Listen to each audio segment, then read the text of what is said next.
Hello everyone, welcome to back my YouTube channel master coaching. Friends, इस video में पढ़ेंगे हम क्लास 12th के इंग्लिश और क्लास 12th के इंग्लिश के सारे हम शॉर्ट आंसर्स और लॉन्ग आंसर्स पढ़ेंगे इस वीडियो में, जो केवल मोस्ट इंपोर्टेंट होंगे एग्जाम के लिए। तो इस वीडियो में केवल आपको वही समझाए जाएंगे जो ज्यादा से ज्यादा पेपर में मालूम किए जाते हैं। केवल आपको यही क्वेश्चन तैयार करने हैं पूरी की पूरी किताब से। सारे के सारे मोस्ट इंपोर्टेंट क्वेश्चन होंगे। और चलिए पढ़ते हैं इंग्लिश टू हिंदी के ट्रांसलेशन के साथ में कैसे हिंदी निकलेगी, कौन सा किसका क्या मीनिंग होगा, कौन सा क्वेश्चन कैसे लिखना है, किस तरीके से पेपर में आएगा, सब कुछ आपको इस वीडियो में बताया जाएगा। तो इस सारे के सारे देखिए 2024 में आने वाले प्रश्न हैं जो आएंगे इस साल। आप पेपर देने जाएंगे तो क्वेश्चन आंसर कैसे लिखेंगे सब कुछ बताया जाएगा और कुछ नहीं बचेगा पेपर में अगर आपने सारे क्वेश्चन तैयार कर लिए तो सारे के सारे 2024 के लिए मोस्ट इंपोर्टेंट क्वेश्चन निकाले गए हैं। केवल आपको यही तैयार करने हैं। और चलिए पढ़ते हैं पहला वाला क्वेश्चन क्या है, कैसे उसका ट्रांसलेशन करेंगे वो समझिए। आप समझते हैं, देखिए पहला क्वेश्चन क्या है। तो देखिए पहला क्वेश्चन क्या है वो देखें। क्वेश्चन है कि write an account of Bangladeshi squatters in Seemapuri as described by the author of Lost Spring. यहाँ पर बोला गया कि राइट एन अकाउंट का मतलब था वर्णन कीजिए ऑफ बांग्लादेशी स्क्वाटर्स, जो बांग्लादेश के स्क्वाटर्स हैं, बांग्लादेश में जो बस गए हैं लोग, उनका वर्णन कीजिए। स्क्वाटर्स का मतलब था बस जाना। इन सीमापुरी में कहाँ पे बस गए हैं ये बांग्लादेशी लोग? सीमापुरी में बस गए हैं। वे सीमापुरी में कहाँ बसे हैं? दिल्ली के अंदर। एज डिस्क्राइब्ड वर्णन कीजिए बाय द ऑथर ने इसमें वर्णन किया है। और लॉस्ट स्प्रिंग चैप्टर में, ये जो लॉस्ट स्प्रिंग चैप्टर है इसमें हुआ क्या है, कुछ बांग्लादेश के लोग हैं जो कहाँ बस गए हैं, दिल्ली में बस गए हैं जबरदस्ती आन के। तो इस चैप्टर में बेसिकली ये बताया गया है कि जो बांग्लादेश के कुछ लोग हैं वो दिल्ली के सीमापुरी में आन के बस गए हैं। ये जो बस गए हैं उन्हीं के बारे में बताना, उनकी कंडीशन के बारे में, और ये सारा बताया गया लॉस्ट स्प्रिंग चैप्टर के अंदर। आंसर देखें, आंसर में सब कुछ पता चल जाएगा। ट्रांसलेशन देखें इसका। Seemapuri is a place, Seemapuri एक स्थान है on the outer skirts. Outer skirts का मतलब होता है बाहरी क्षेत्र। क्या होता है? बाहरी क्षेत्र। तो बाहरी एरिया जो है उसके बारे में बताया गया है। देखिए सीमापुरी के बाहरी जो क्षेत्र है उसके एरिया बताया, उसके बारे में बताया गया है। और दिल्ली के सम पीपल, कुछ लोग फ्रॉम बांग्लादेशी, जो बांग्लादेश से कैंप आ गए हैं। तो कुछ लोग बांग्लादेश से यहाँ पर कैंप मतलब आ गए हैं हेयर, यहाँ इन 1971 में लोग वहां से आ गए हैं और बस गए यहाँ पे सीमापुरी में आने के। साहेब्स फैमिली, जो साहेब्स की फैमिली है, परिवार है, इज एमंग का मतलब होता है के बीच। अगर दो से ज्यादा के बीच की बात है तो एमंग का यूज करते हैं। तो वो बस गए हैं एमंग के बीच, देम उनके, किनके? दिल्ली में जो लोग रहते हैं उनके बीच मान के बस गए हैं। ओके, उस टाइम पे देखिए पार्टीशन हुआ था, 1971 की बात है नहीं, ये कब की बात है? 1971 की बात है। तो उस टाइम पर जो एरिया था ये खाली पड़ा था, तो बस गए आन के। एट डेट टाइम, उस समय। एट डेट टाइम का मतलब होता उस समय, याद रखना इसका मतलब होता उस समय। तो उस समय हुआ क्या था वो बताया गया है। उस समय सीमापुरी वाज अ विल्डरनेस, वीराना था। वीराना मतलब खाली एरिया। तो उस टाइम जो सीमापुरी था वो बिल्कुल खाली था, जंगल था, वहां पे विल्डरनेस था। दिस पीपल, यहाँ के जो लोग थे, स्क्वैटेड बस गए। स्क्वैटेड का मतलब होता बस जाना। हेयर यहाँ पर वहां के जो लोग हैं बांग्लादेश के, यहाँ पे आके बस गए, स्क्वैटेड हो गए। यहाँ पर दे मेड स्ट्रक्चर्स, उन्होंने स्ट्रक्चर्स बनाए हैं, उन्होंने चीजें बनाई हैं। किसकी बनाई है? देखिए ऑफ मड, किसकी? मतलब मिट्टी से उन्होंने घर बना दिए हैं। मड मतलब मिट्टी होती है, कीचड़ होता है। विद रूफ्स, और छतें बना दी हैं। ऑफ टिन की, तो टिन की छतें डाल दी है उन्होंने। एंड तारपोलिन का मतलब तिरपाल, जो तिरपाल होते हैं उस पर झुग्गी झोपड़ी बना दी एक तरीके से। दिस एरिया, ये जो एरिया है, इस डिवोटेड, ये वंचित है, इसमें कमी है। डिवोटेड का मतलब था बचा हुआ। सीवेज का मतलब गंदे नाले होते हैं जो घरों से जाते निकल के, वहां पे ये है नहीं। ड्रेनेज भी नहीं है और रनिंग वाटर भी नहीं है, मतलब पानी जो बह के जाता है घरों से जो निकलता है वो भी नहीं है। तो वहां पे ये पानी रुकेगा तो गंदगी होगी, ऐसा हो रहा है वहां पे। खैर यहाँ पर 100,000 मतलब 10,000 रेक पिकर्स होते हैं कूड़ा बीनने वाले। क्या होता है? कूड़ा बीनना या कूड़ा बीनने वाले। तो 100, देखिए 10,000 यहाँ पे क्या थे? कूड़ा बीनने वाले थे। रेक पिकर्स थे और लिविंग जो रह रहे थे यहाँ पे, उस टाइम पे रह रहे थे जब ये बसे थे आन के। दे हैव बीन लिविंग, वे रह रहे थे हेयर यहाँ पर, सिंस देन, तब से, उस टाइम से ये रह रहे थे 1971 में।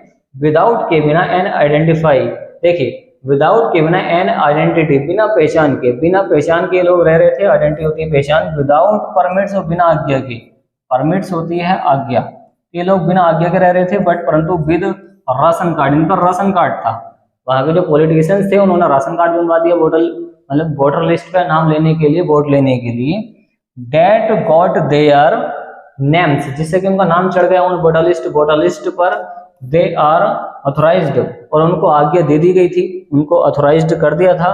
Two by grain, by grain का मतलब होता है अनाज खरीदना, तो अनाज खरीदने के लिए उनको आज्ञा दे दी थी। राशन कार्ड बन गया उनका। एट देयर राशन कार्ड, उनके राशन कार्ड के द्वारा उनको आज्ञा दे दी गई है।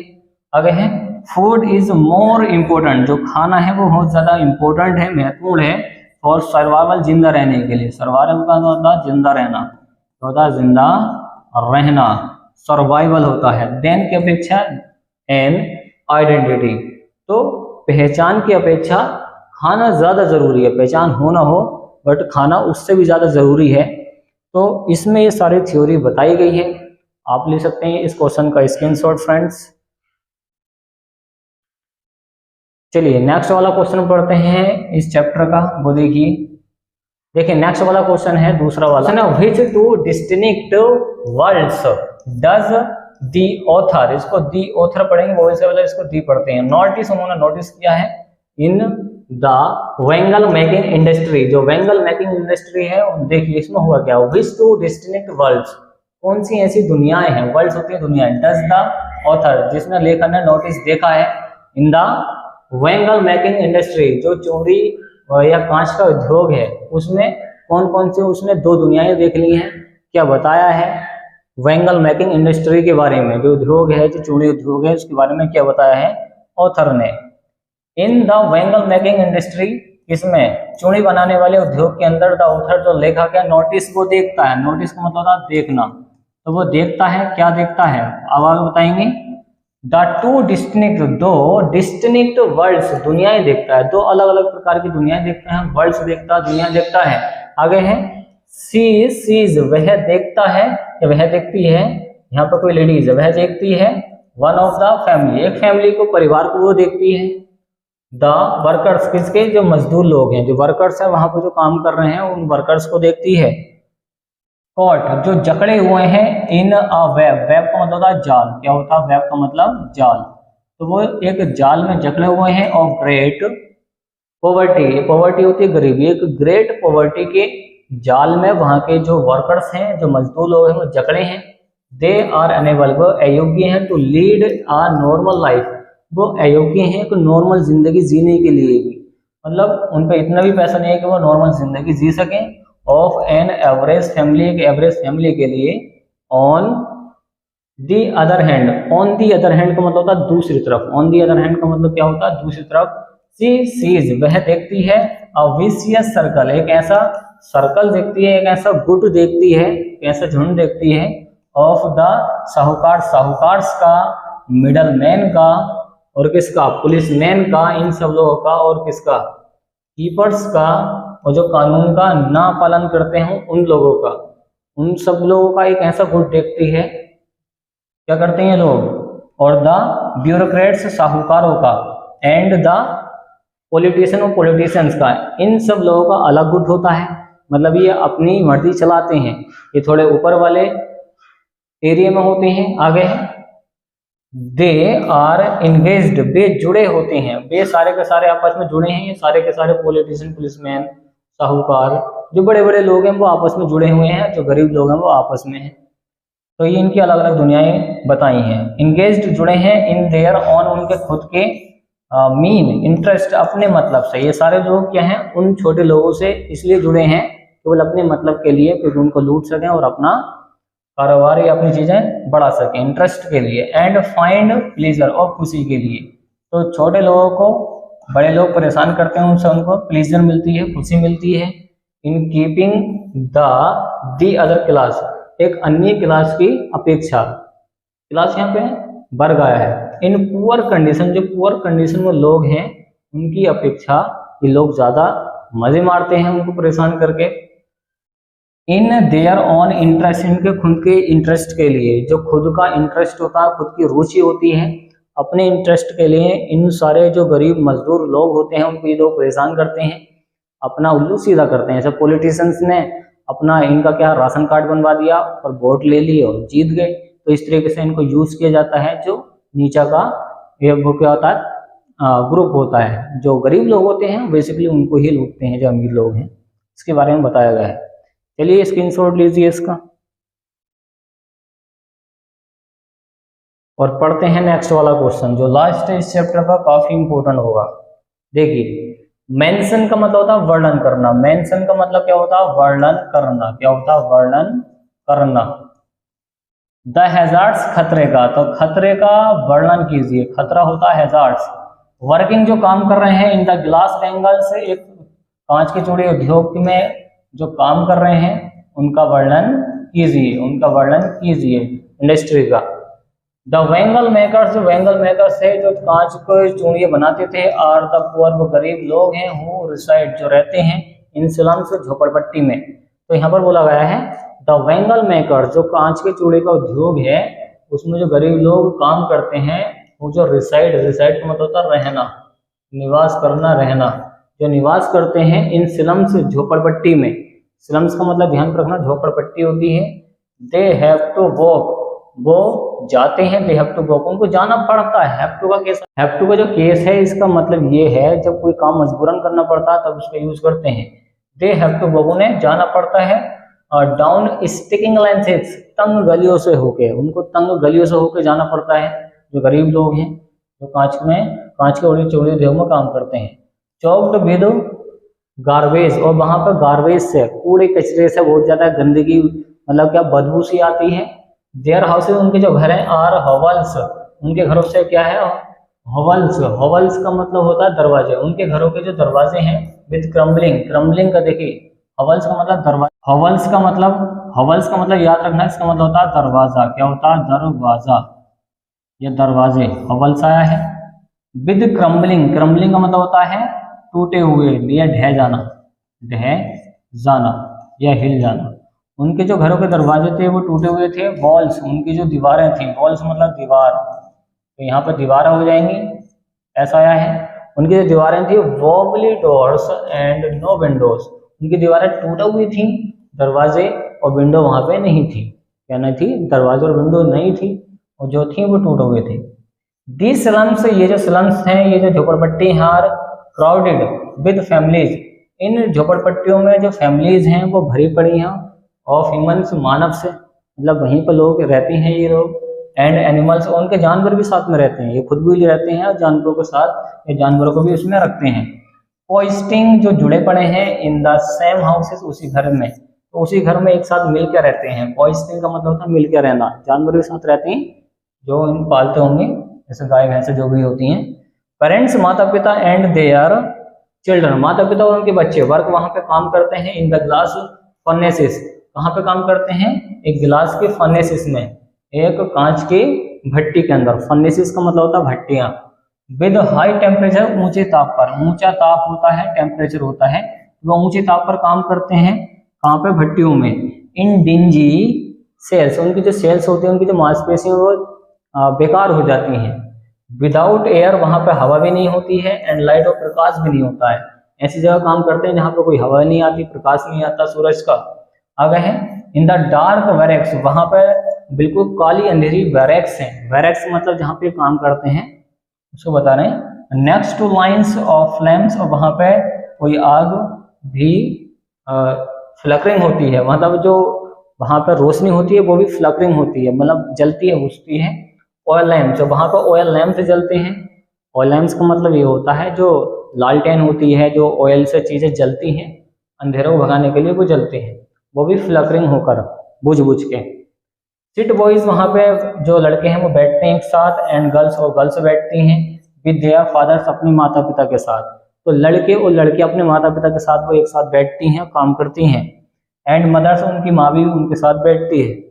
दे वेल्ड पीसेस ऑफ कलर्ड, और वो एक साथ बैठ के क्या करती हैं, पीसीस पे, जो पीस होते हैं कांच की चूड़ी जब वो बनाते हैं उसके पीसीस पे कलर्ड करते हैं। जब वो कलर करते हैं तो कलर्ड ग्लास इनटू सर्कल, तो उसके सर्कल पे वो कलर करते हैं, बैंगल्स पे, और द वर्कर्स जो मजदूर होते हैं क्या होते हैं, वो ओपन अक्सर लॉस खो देते हैं, देयर आई तो वो अपनी आंखें खो देते हैं। देखिए जब ये कलर करते हैं तो कलर करके कुछ आंखों पर चीजें जाएंगी, केमिकल जाएगा तो उससे वो उनकी आंखें चली जाती हैं, वो अंधे हो जाते हैं, अंधे हो जाते हैं। बिफोर दे बिकम एडल्ट्स, तो वो जवान होने से पहले, दे बिकम एडल्ट्स, जवान होने से पहले, जवानी में आने से पहले उनकी आंखें चली जाती हैं। तो इस तरीके से बताया गया है कि मेंशन वर्णन कीजिए खतरे का, कि कौन से खतरे का, जो वर्किंग काम कर रहे हैं ग्लास बेंगल्स इंडस्ट्री में, कांच के चूड़ी उद्योग में जो लोग काम करते हैं उसमें जो खतरा मंडरा रहा है उसका वर्णन कीजिए, उसके बारे में मेंशन कीजिए, ये बताया है इस क्वेश्चन के अंदर। ओके, चलिए आप चित्र के माध्यम से इसको समझिए। चित्र हम आपको दिखा देते हैं इसका। ये है कांच का चूड़ी उद्योग, ये इनके फादर काम कर रहे हैं, लड़का काम कर रहा है, इनकी मदर काम कर रही है, ये कांच की चूड़ियां बना रही हैं।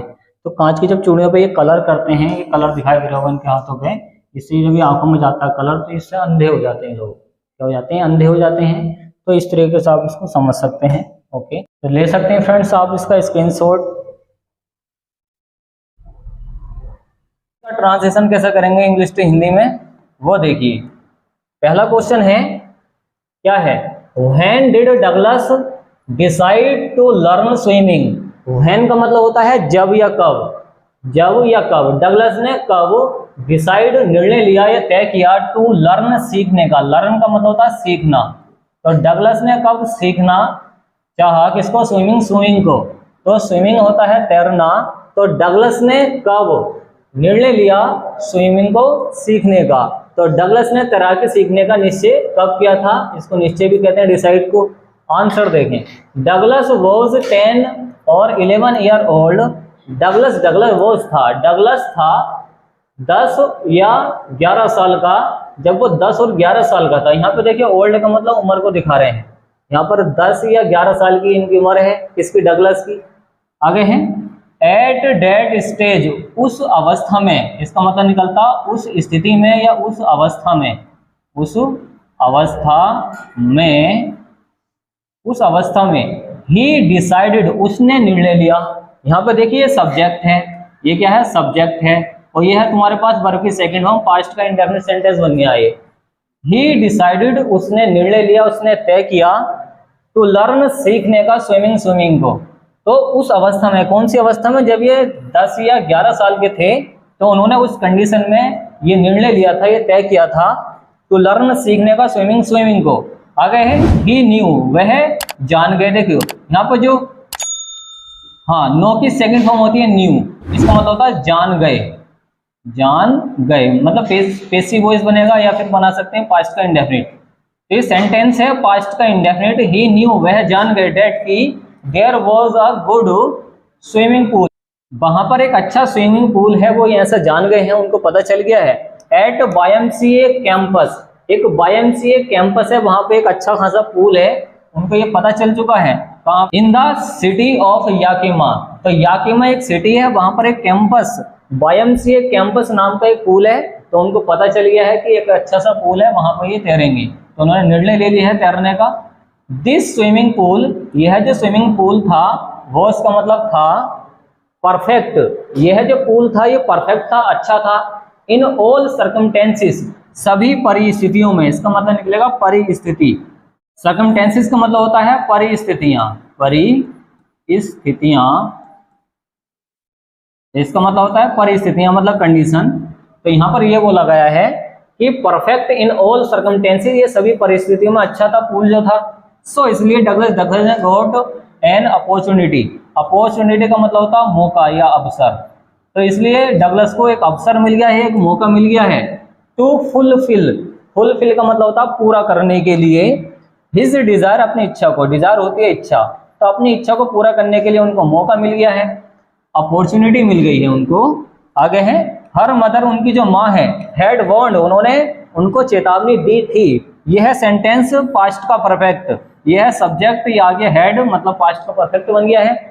उनकी माँ ने उनको चेतावनी दी थी, हिम उन्हें, अगेंस्ट के खिलाफ, इसका मतलब होता है के खिलाफ, अगेंस्ट का मतलब होता है के खिलाफ, किसके खिलाफ, कि द डीप वाटर, पानी के खिलाफ, जो गहरा पानी है इसके खिलाफ उन्होंने चेतावनी दी थी कि गहरे पानी में मत जाना। आगे है ऑफ द रिवर, जो नदी है उसके गहरे पानी में मत जाना, उन्होंने पहले ही वार्न किया था, उनको चेतावनी दी थी। YMCA was not river, YMCA जो था वो एक रिवर नहीं थी।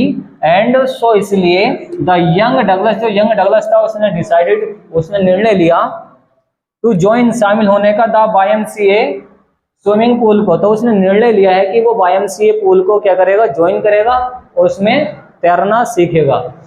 तो हम कर देते हैं इसको क्लीन और ले सकते हो इसका स्क्रीनशॉट। हाँ ये हो गया है, हाँ ये हो गया है क्लीन और ले सकते हैं इसका स्क्रीनशॉट। देखो दूसरा वाला क्वेश्चन क्या है वो देखें आप। दूसरा क्वेश्चन क्या है कि how did Douglas find YMCA swimming pool safe to swim.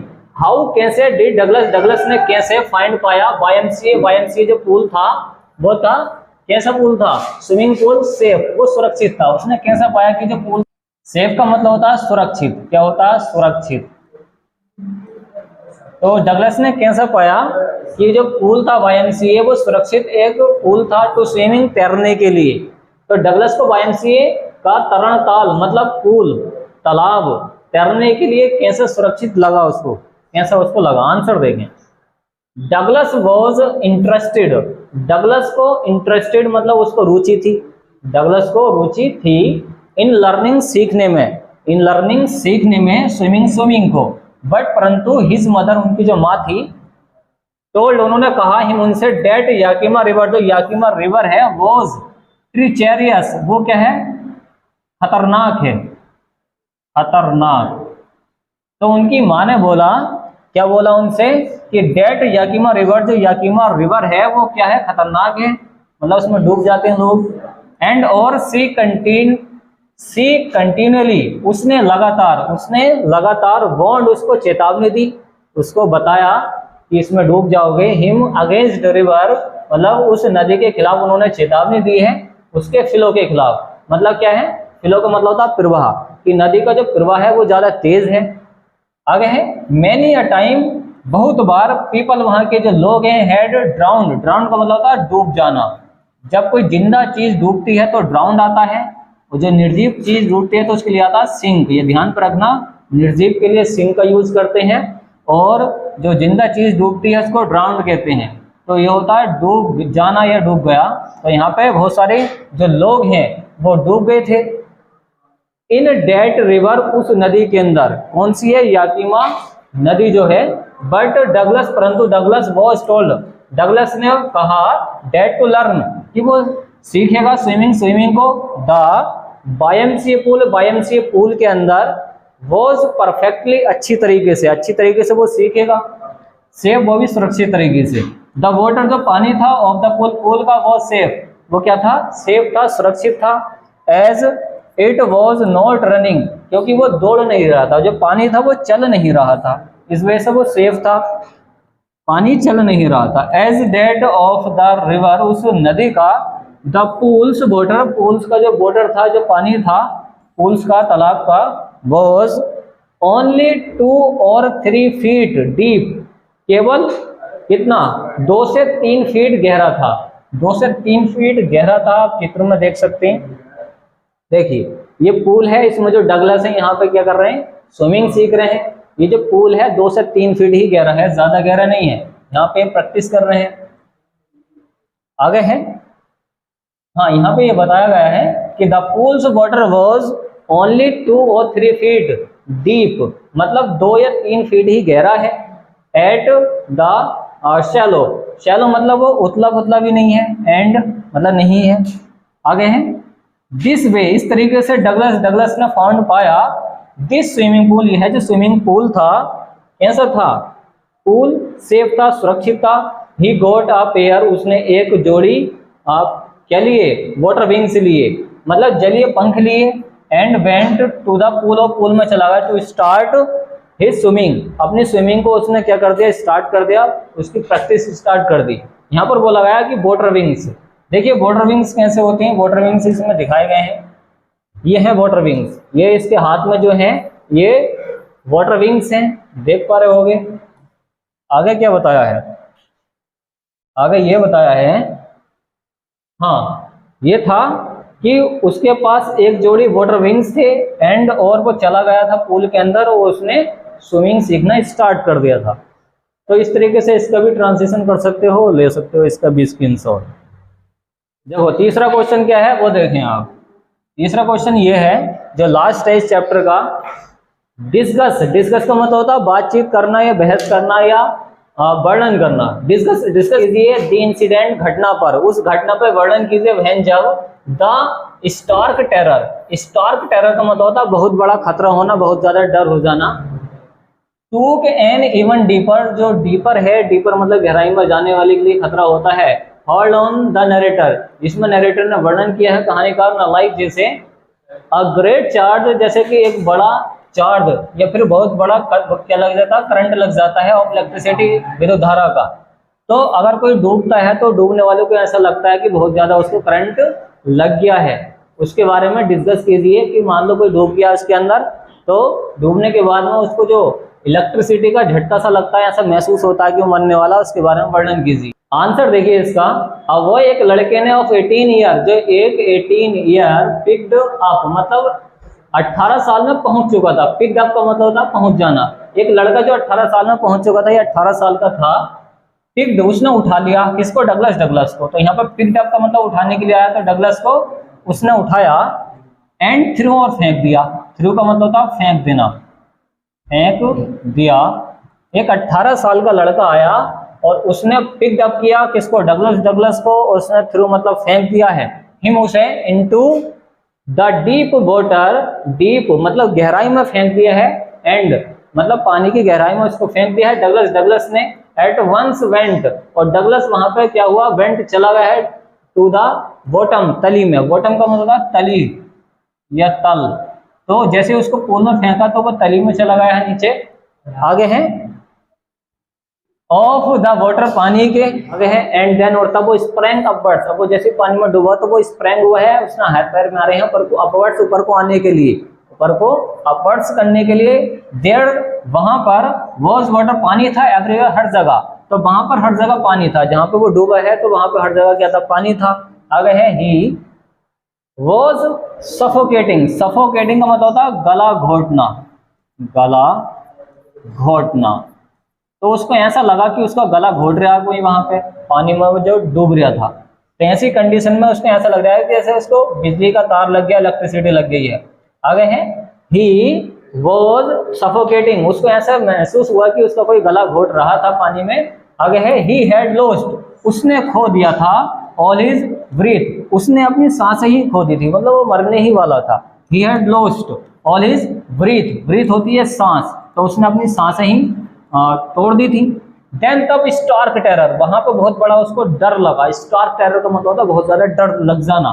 Terror का मतलब यहाँ पे एक आतंकवाद भी होता है, टेररिज्म बनता है इससे, तो यहाँ पे खतरा है एक तरीके का। तो बहुत ज्यादा उसको स्टार्क टेरर लगा था। सीज्ड, उससे वो सीज्ड हो गया था। सीज्ड का मतलब होता है बॉडी फ्रीज हो जाना, बॉडी काम नहीं करना। हिम उसकी, ही वॉज श्रिंकिंग, वह सिकुड़ गया था, अंडर वाटर, पानी के अंदर। तो पानी के अंदर वो श्रिंकिंग हो गया था। इवन यहाँ तक कि द स्क्रीम्स, और वो चिल्लाया इन हिज थ्रोट, तो वो चिल्लाया, उसका जो थ्रोट मतलब गला था, थ्रोट का मतलब होता गला, तो उसका जो गला था वर फ्रोजन, वो क्या हो गया, फ्रोजन हो गया, मतलब फ्रीज हो गया। तो उसका गला भी काम नहीं कर रहा था, तो थ्रोट वर फ्रोजन, फ्रोजन का मतलब तो जम जाने की से, जब फ्रीज आता है तो फ्रीज की हट हो गई। ही ट्राइड, उसने कोशिश करी, ही ट्राइड टू, कोशिश की, पास्ट का इंडेफिनिट है, सब्जेक्ट है, ये वर्ब की सेकंड फॉर्म है। ही ट्राइड टू, उसने कोशिश करी, जंप हाई मतलब ऊपर को कूदने की, पानी में इसने ऊपर को कूदने की कोशिश करी। इट मेड नो डिफरेंस, इससे कोई फर्क नहीं पड़ा है। तो जैसे ही पानी में क्या उसने जंप मारने की कोशिश करी है तो उससे कुछ फर्क भी नहीं पड़ा है। आगे है वाटर वॉज स्टिल, पानी अब भी अराउंड उसके चारों ओर था, हिम उसके, तो पानी अब भी उसके चारों ओर था। दस, इस प्रकार, दस का मतलब होता है इस प्रकार। द स्टार्क टेरर, ये जो स्टार्क टेरर था मतलब बहुत ज्यादा जो उसका डर था, took an even deeper hold on him just like a great charge of electricity, तो इस तरीके से उसके बहुत ज्यादा इस डर ने उसको ऐसे महसूस हुआ जैसे वो डीपर होल्ड मतलब पानी के अंदर गया, on him just like a great charge of electricity, जैसे कि उसको बहुत ज्यादा बिजली का झटका लग गया हो। आगे है ही सूक एंड ट्रेम्बल्ड विद फ्राइट, तो वह डर के मारे ट्रेम्बल्ड कपकपाया और सूक पूरी तरीके से हिल गया। तो डगलस था वो बहुत ज्यादा डर गया था उस टाइम पे कि वो उसको ऐसा लगा कि वो मरने वाला है, और उसको ऐसा भी लग गया था कि उसको बिजली का झटका लग रहा है, electricity like a great charge of electricity, उसको ऐसा महसूस हुआ कि बहुत ज्यादा क्या है उसको बिजली का झटका लग रहा है पानी के अंदर। देखिए हो चुका क्लीन, और ले सकते हैं आप इसका स्क्रीनशॉट।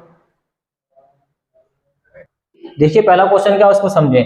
पहला क्वेश्चन है व्हाट वाज गांधीज मेथड। देखिए गांधी जी का, पोस्ट ऑफ एस का मतलब होता है का, तो गांधी जी का मेथड मतलब तरीका, मेथड का मतलब क्या होता है तरीका, तो गांधी जी का तरीका क्या था, व्हाट वाज क्या था, और वर्किंग काम करने का डिस्कस, डिस्कस का मतलब होता है उस पर बातचीत कीजिए या उसको बताइए कि गांधी जी का तरीका क्या था बात करने का, वो किस तरीके से डील करते थे और लोगों से।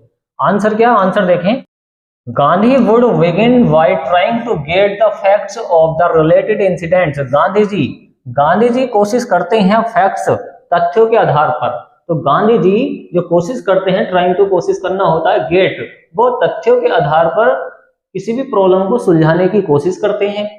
आगे है देखिए facts of the related incident, संबंधित घटना के फैक्ट्स के आधार पर वो किसी भी काम को करने की क्या करते हैं, कोशिश करते हैं या उसको सुलझाने की कोशिश करते हैं। कौन, गांधी जी। देखिए ध्यान से देखिए यहाँ पर जो गांधी जी हैं ये ट्राइंग टू कोशिश करते हैं गेट द फैक्ट्स, तथ्य को जानने की, तो पहले तथ्य जानते हैं किसके, ऑफ द रिलेटेड इंसिडेंट, संबंधित घटना के, जो घटना हुई है उस घटना के बारे में फैक्ट जानेंगे, फैक्ट जानने के बाद में उस प्रॉब्लम को सुलझा देंगे। आगे है ही ऑल्सो विजिटेड, वह भी विजिटेड, विजिटेड का मतलब होता है जाना, तो वह कहाँ जाते हैं, कंसर्निंग बातचीत करने के लिए, तो वह बातचीत करने के लिए भी जाते थे ऑफिशियल्स अधिकारियों से। ऑफिशियल्स का मतलब होता है अधिकारी, जो अधिकारी थे कौन, in British India, British India में जो अंग्रेज अधिकारी थे वो उनसे जाकर बातचीत करते थे, कंसर्निंग करते थे। अब आगे क्या होता है वो देखिए, 10 इस प्रकार हिज मेथड, उनका जो तरीका था वर्किंग काम करने का था, इस प्रकार उनका काम का तरीका था।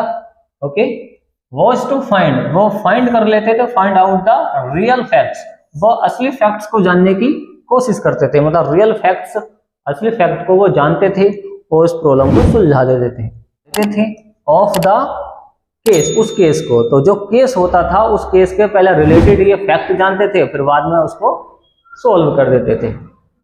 दूसरा क्वेश्चन क्या वो देखें कि हाउ एंड व्हेन, कब और कैसे, वॉज गांधी जी रिसीव्ड, वो आ गए थे at the Muzaffarpur station, Muzaffarpur station पे कब और कैसे आ गए थे।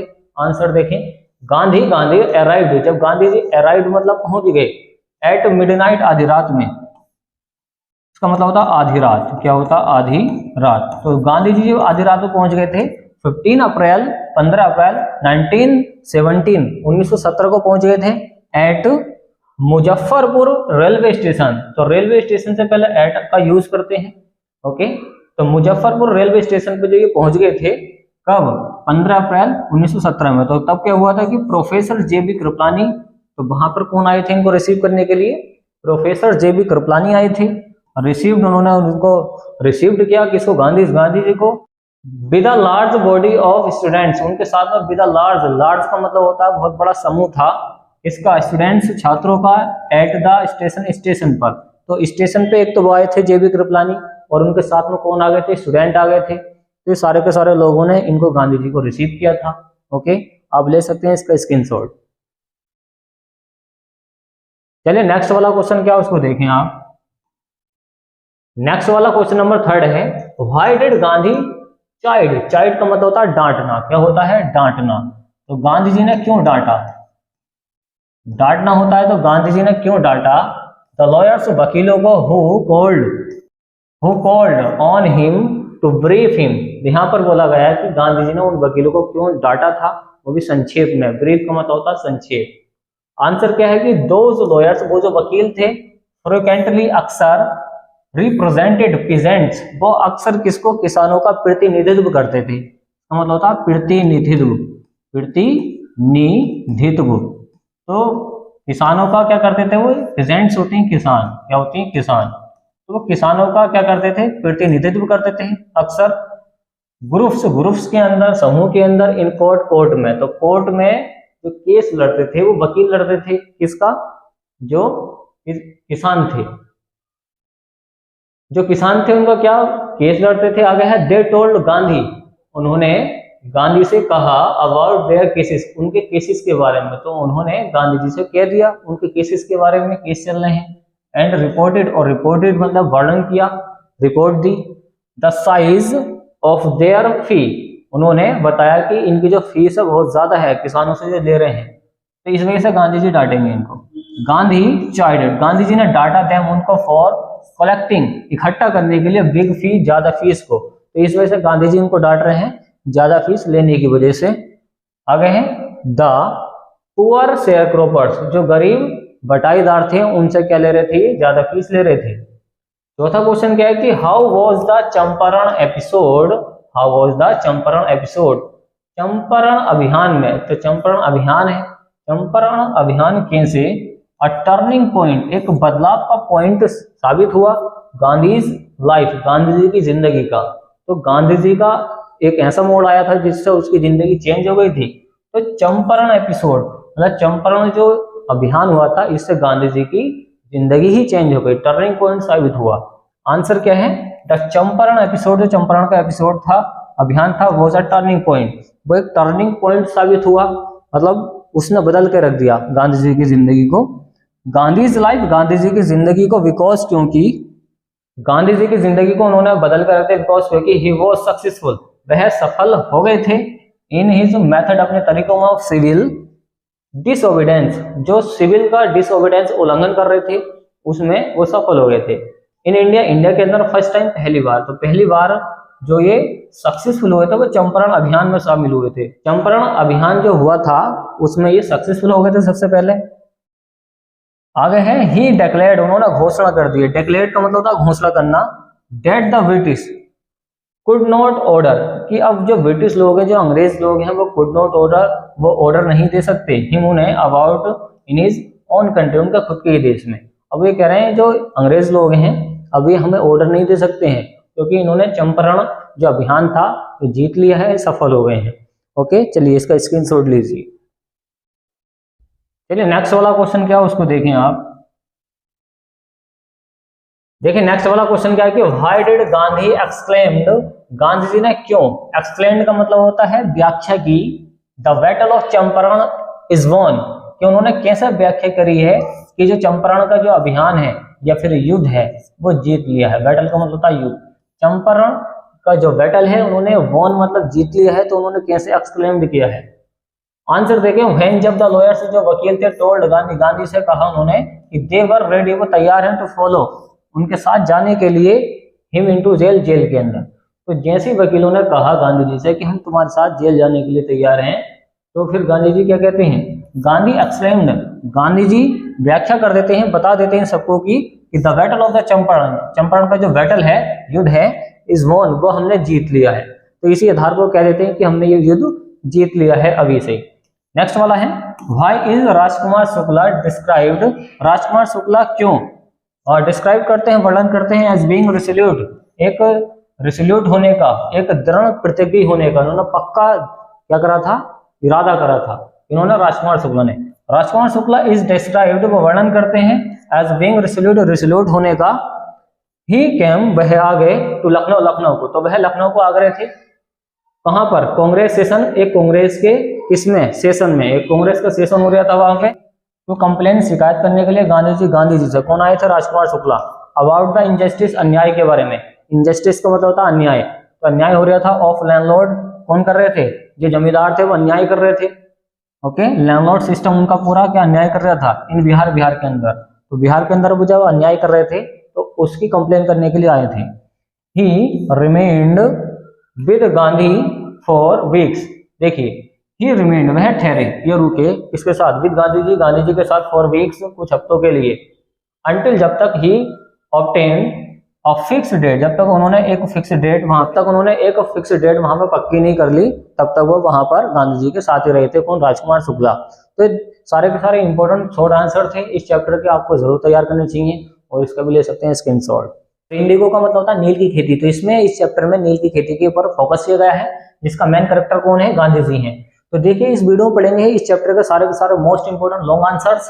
पहला क्वेश्चन क्या है? इसका ट्रांसलेशन देखें, इंग्लिश टू हिंदी में कैसे इसको ट्रांसलेट करते हैं वो समझिए। पहला क्वेश्चन है हाउ डिड गांधी जी, गांधी जी ने कैसे। ठीक है, जहां पे डिड आ जाए वो क्या होता है? पास्ट का इंडेफिनिट सेंटेंस होता है। गांधी जी ने कैसे या फिर गांधी जी कैसे, रीच मतलब पहुंच गए।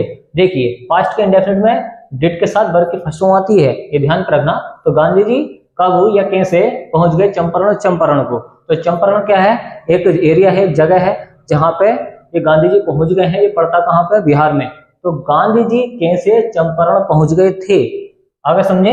व्हाट डिड ही फर्स्ट, देखिए व्हाट डिड ही फाइंड, उन्होंने क्या पाया। डिड यह भी पास्ट का इंडेफिनिट है, देयर वहां पर। And what did he plan, और उन्होंने वहां पर क्या जाकर प्लान किया, क्या योजनाएं बनाई है गांधी जी ने इसके लिए। फ्यूचर प्रोसीडिंग्स, फ्यूचर प्रोसीडिंग्स का मतलब होता भविष्य की योजनाएं। तो वहां पहुंच के उन्होंने भविष्य की योजनाएं कौन कौन सी बनाई है उसका आंसर समझें। आंसर का ट्रांसलेशन देखें कैसे इसको ट्रांसलेट करते हैं इंग्लिश टू हिंदी में वो समझिए। राजकुमार शुक्ला, जो राजकुमार शुक्ला थे वो शेयर ग्रुपर, एक बटाईदार थे। जो राजकुमार शुक्ला थे वो कौन थे? बटाईदार थे ऑफ चंपारण के। तो चंपारण के जो बटाईदार हैं कौन है? राजकुमार शुक्ला हैं। अब ये क्या करते हैं वो समझिए।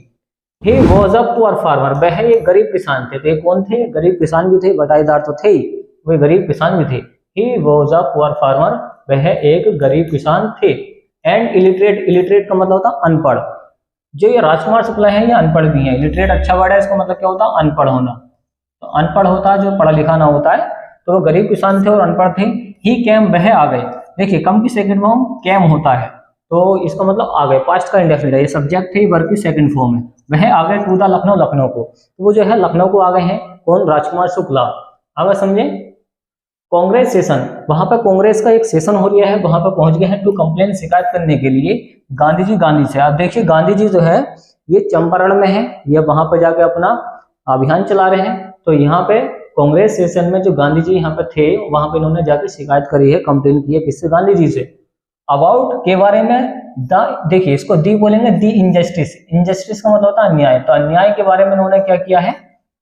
कंप्लेन की है, शिकायत की है लैंडलॉर्ड सिस्टम, जमींदारों के सिस्टम से। जमींदारों की जो मतलब क्या है, उनको लूटने की जो प्रणाली है, उनकी प्रणाली कह सकते हैं सिस्टम को। जमींदार जो हैं, जो सारे के सारे लोग जो हैं जमींदार जो हैं, उनको सिस्टम के बारे में उन्होंने शिकायत की है इन बिहार की। तो बिहार में जो लैंडलॉर्ड सिस्टम है, जो जमींदारों की प्रणाली है, वो पूरी की पूरी अन्याय दिखाती है, अन्याय करती है गरीबों पे, गरीब किसानों पे। इन बिहार के अंदर ही इनवाइटेड, उन्होंने उनको बुलाया किसको? गांधी जी को टू चंपारण। उन्होंने चंपारण को बुला लिया, किसको? गांधी जी को। तो ही इनवाइटेड गांधी जी, उन्होंने गांधी जी को बुलाया है कहां पर? चंपारण में, बिहार के। तो बिहार में पड़ता है। Shukla went to every place, जो शुक्ला है वो एवरी प्लेस, हर किसी स्थान पर गए। गो की सेकंड फॉर्म होती है वेंट। तो देखिए शुक्ला हर किसी स्थान पर गए, गांधी जी के साथ आ गए हैं। फ्रॉम कलकत्ता, देखिए कलकत्ता पहुंचे हैं, इसको कलकत्ता पढ़ते हैं, बट इस हिंदी में क्या बोलते हैं इसको? कलकत्ता। अब इसको कोलकाता बोला जाता है। दे रीच्ड, वे पहुंच गए हैं पटना। अब देखिए ये जो गांधी जी हैं, और जो राजकुमार शुक्ला हैं, ये दे रीच्ड पटना, वो पटना पहुंच गए हैं बाय ट्रेन, ट्रेन के द्वारा, ट्रेन से चले गए हैं। And from there they decided, और वहां पे इन्होंने डिसाइडेड किया है, निर्णय लिया है। क्या निर्णय लिया है? तो गो फर्स्ट, पहले जाने का। तो कहां पहुंचने के लिए निर्णय ले रहे हैं? तो मुजफ्फरपुर। अभी इन्होंने सोचा कि हम मुजफ्फरपुर पहला जाएंगे और वहां की प्रॉब्लम सुलझाएंगे। विच वॉज इन रूट, देखिए जहां पर उसके रास्ते में तो चंपारण पड़ता है, मुजफ्फरपुर जा रहे थे ये, तो वहां पर चंपारण पड़ता है। गांधी जी मिले मैनी शेयरक्रोपर्स। गांधी जी, देखिए मीट की सेकंड फॉर्म मिले। देखिए मीट की सेकंड फॉर्म होती है मेट, इसका मतलब होता है मिले। गांधी जी मिले मैनी शेयरक्रोपर्स, मतलब बहुत सारे बटाईदारों से। इसका मतलब ध्यान रखना, बटाईदार। तो बहुत सारे बटाईदारों से वो मिले हैं। कौन? गांधी जी। आगे बोला गया वो देखिए। एंड लॉयर्स, और वकीलों से। लॉयर्स क्या होते हैं? वकील। तो वो वकीलों से भी मिले हैं। आगे है ही चार्टेड, उन्होंने डांटा। किसने डांटा है? गांधी जी ने। ही चार्टेड द लॉयर्स, उन्होंने वकीलों को डांटा फॉर कलेक्टिंग, इकट्ठा करने के लिए, बिग फी, ज्यादा फीस को, फ्रॉम द शेयरक्रोपर्स, बटाईदारों से। तो ज्यादा फीस वो निकाल रहे हैं किनसे? बटाईदारों से। तो इस वजह से वो डांट रहे हैं किसको, इसको लॉयर्स को, जो गांधी जी हैं वो वकीलों को डांट रहे हैं। अब क्या हुआ है आगे समझिए। इन चंपारण डिस्ट्रिक्ट में, जो चंपारण का डिस्ट्रिक्ट है, द इंडियन शेयरक्रॉपर्स, जो भारतीय शेयरक्रॉपर्स हैं, मतलब जो भारतीय बटाईदार हैं, वर्कड वो काम करते हैं फॉर इंग्लिश मैन, मतलब अंग्रेजों के लिए, इसका मतलब होता है अंग्रेजों के लिए। जो भारतीय कौन है, शेयरक्रॉपर्स हैं, जो बटाईदार हैं, वो अंग्रेजों के लिए काम करते हैं। वाई कल्टिवेटिंग, खेती करके, कल्टिवेटिंग का मतलब होता है खेती करना, द क्रॉप फसल की, तो फसल का मतलब ध्यान रखना काफी चलता है, इसका मतलब क्या होता है, क्रॉप का मतलब फसल, तो वो कल्टिवेटिंग करके और किसानी करके तो वो कल्टिवेटिंग और क्या है, कल्टिवेटिंग करके किसकी, फसल की, वो अंग्रेजों के लिए काम करते हैं बहुत सारे शेयरक्रॉपर्स। तो इस तरीके से आप इसका ट्रांसलेशन कर सकते हैं और ले सकते हैं इसका स्क्रीनशॉट। चलिए नेक्स्ट वाला क्वेश्चन क्या, नेक्स्ट वाला क्वेश्चन समझे। देखिए दूसरा क्वेश्चन क्या है कि व्हाट डिड गांधी जी ने क्या do to remove, Gandhi ji ने क्या वहां पर रिमूव किया है, क्या हटाया है। रिमूव का मतलब होता है हटाना, क्या हटाना, क्या होता हटाना। तो गांधी जी ने क्या हटाया है, द कल्चरल एंड सोशल, सांस्कृतिक और सामाजिक, बैकवर्डनेस, पिछड़ापन। बैकवर्डनेस का मतलब ध्यान रखना क्या होता है, पिछड़ापन, याद रखना क्या होता है, पिछड़ापन, पिछड़ापन।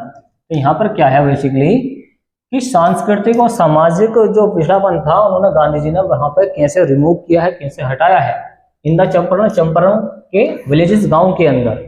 आंसर देखें, आंसर का ट्रांसलेशन देखें कैसे करते हैं इंग्लिश से हिंदी में।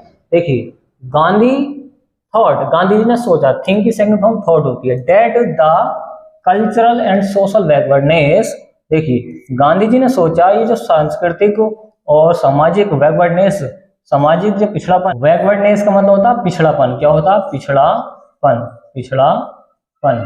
तो यहाँ पर यह बोला गया है जो सामाजिक पिछड़ापन है इन द चंपारण के विलेजेस, गांव के अंदर, कुड बी रिमूव्ड, उनको हटाया जा सकता है।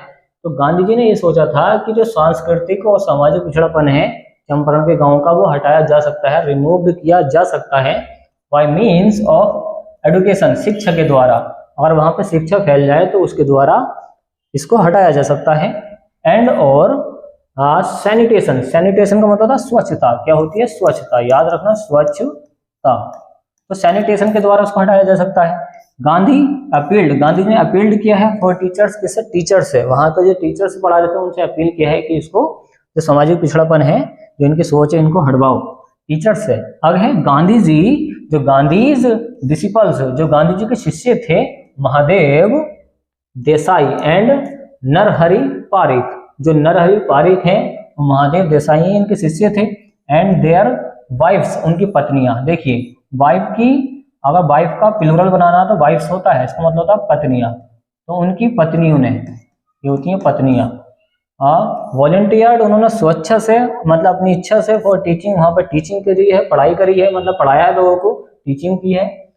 इन्होंने गांधी जी के शिष्य जो महादेव देसाई हैं और नरहरि पारिक हैं, उन्होंने वहां पे, और इनकी पत्नियों ने वहां पे क्या, अपनी इच्छा से, वॉलंटियर्ड का मतलब होता है, वॉलंटियर्ड का मतलब होता है स्वेच्छा से, और टीचिंग, वहां पे टीचिंग करी है, जिससे कि वहां पे एजुकेशन फैले। सेवरल मोर कैंप, और बहुत सारे वहां पे कैंप आ गए, from Bombay, Poona and other distance, तो बॉम्बे से आए पढ़ाने के लिए, पूना से आए, अदर डिस्टेंट पार्ट्स, और दूर दूर के भागों से आए पढ़ाने के लिए ऑफ द कंट्री, देश के, तो देश के बहुत सारे एरियो से वहां पे पढ़ाने के लिए लोग आ गए हैं। प्राइमरी स्कूल्स वर ओपन्ड, जो प्राइमरी स्कूल्स होते हैं, प्राथमिक स्कूल, वहां पे खोले गए, ओपन किए गए, इन 6 विलेजेस, 6 गांव के अंदर, तो 6 गांव के अंदर वहां पर क्या है, ये प्राइमरी स्कूल खोले गए हैं।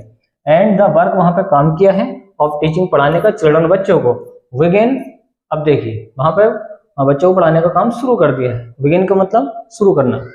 आगे है कस्तूरबाई कैंप, जो कस्तूरबाई थी वो कैंप, वो आ गई फ्रॉम द आश्रम से, तो कस्तूरबाई जो थी वो आश्रम से आ गई थी। शी टॉट, उन्होंने सिखाया, देखिए उन्होंने सिखाया किसको, पीपल, लोगों को, रूल्स, नियम, उन्होंने लोगों को नियम सिखाए हैं।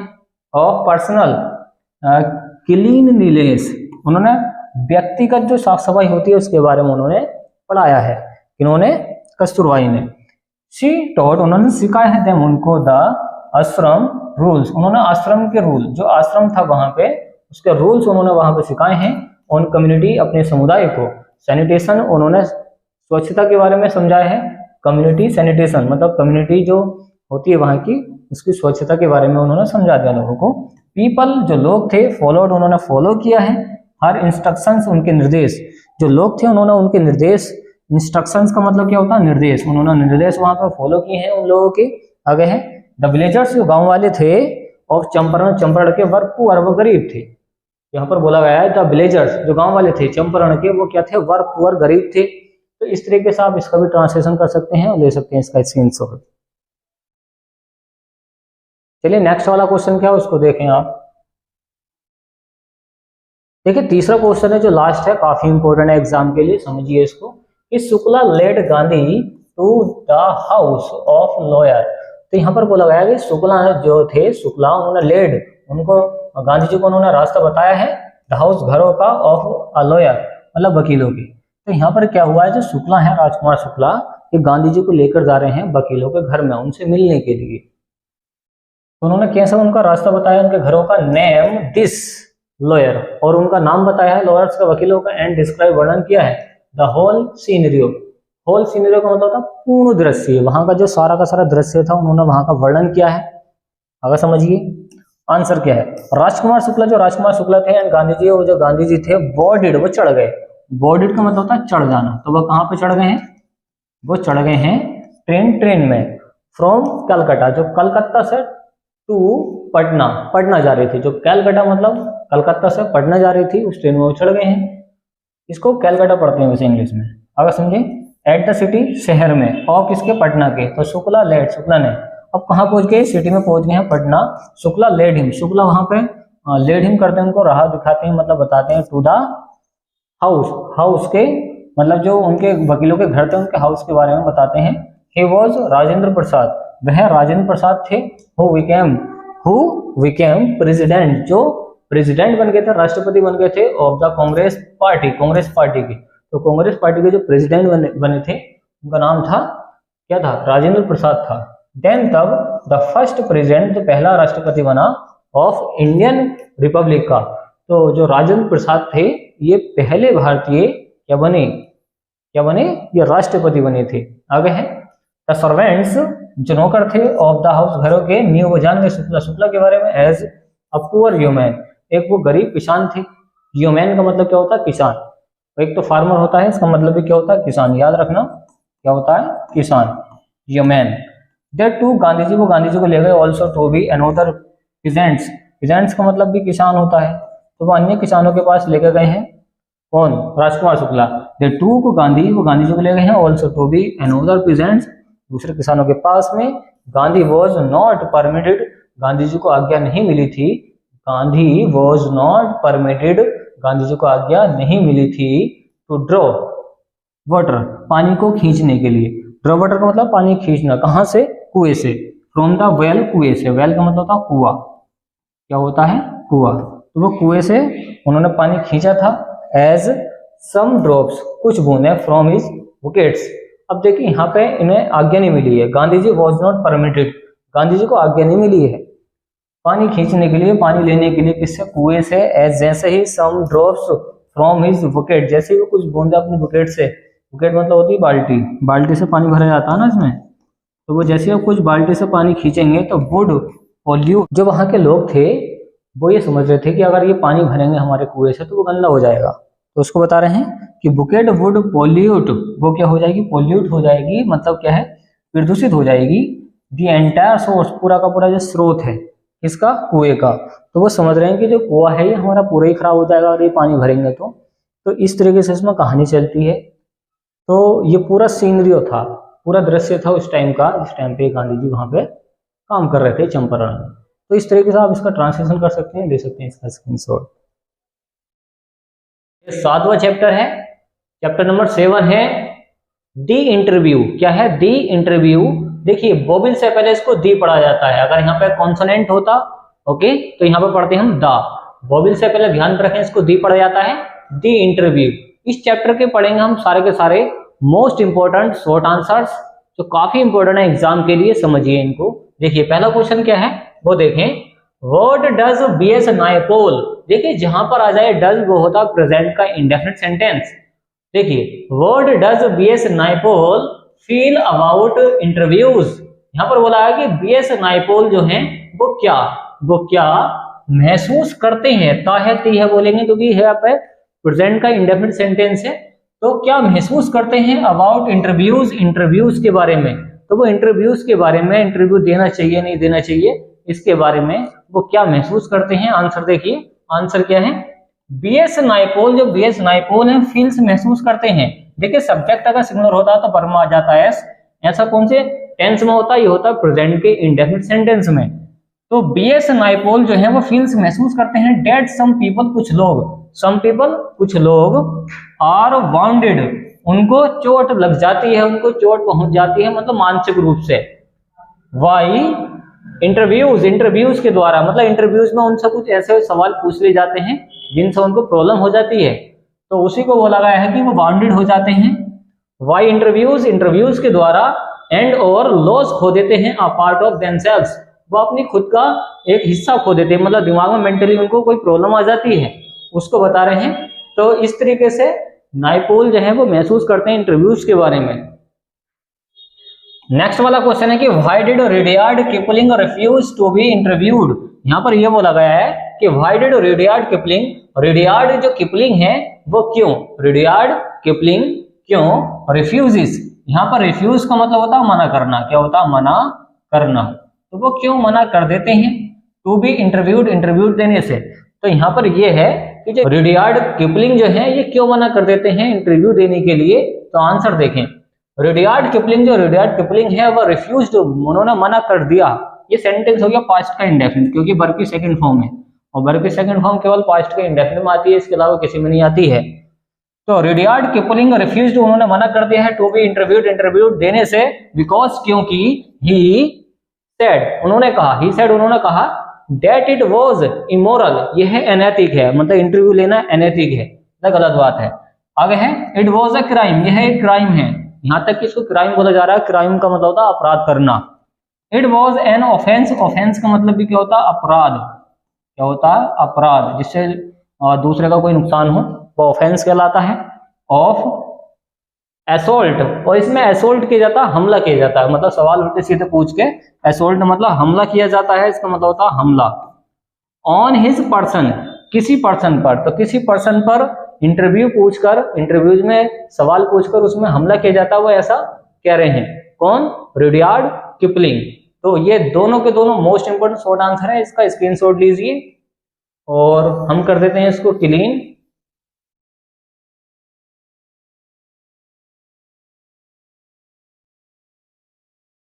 चलिए स्क्रीनशॉट लीजिए friends.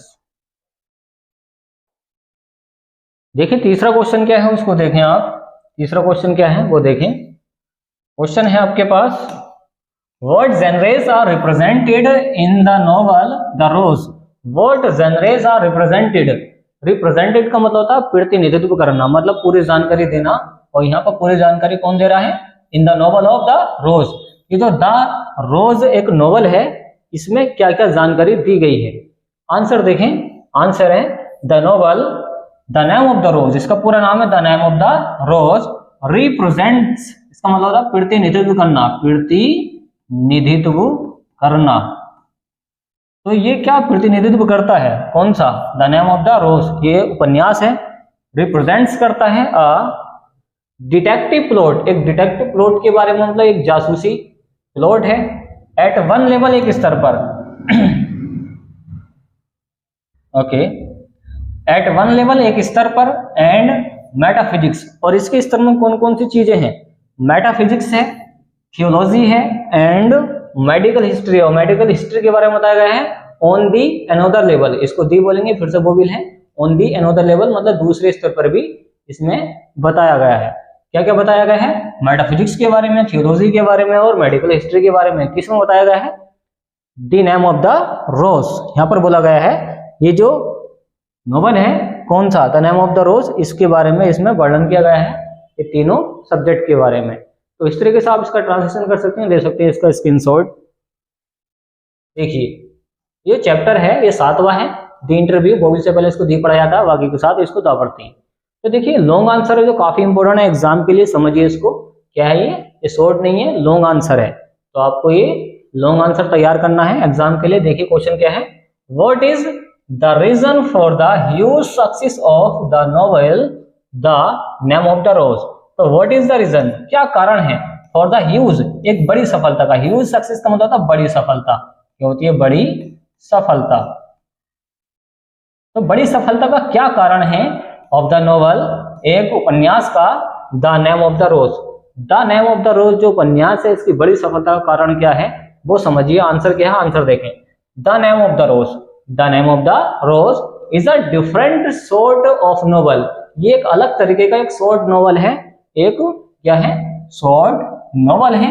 It is a very serious, यह बहुत ज्यादा गंभीर है, सीरियस नोवेल है, इसका मतलब होता है गंभीर।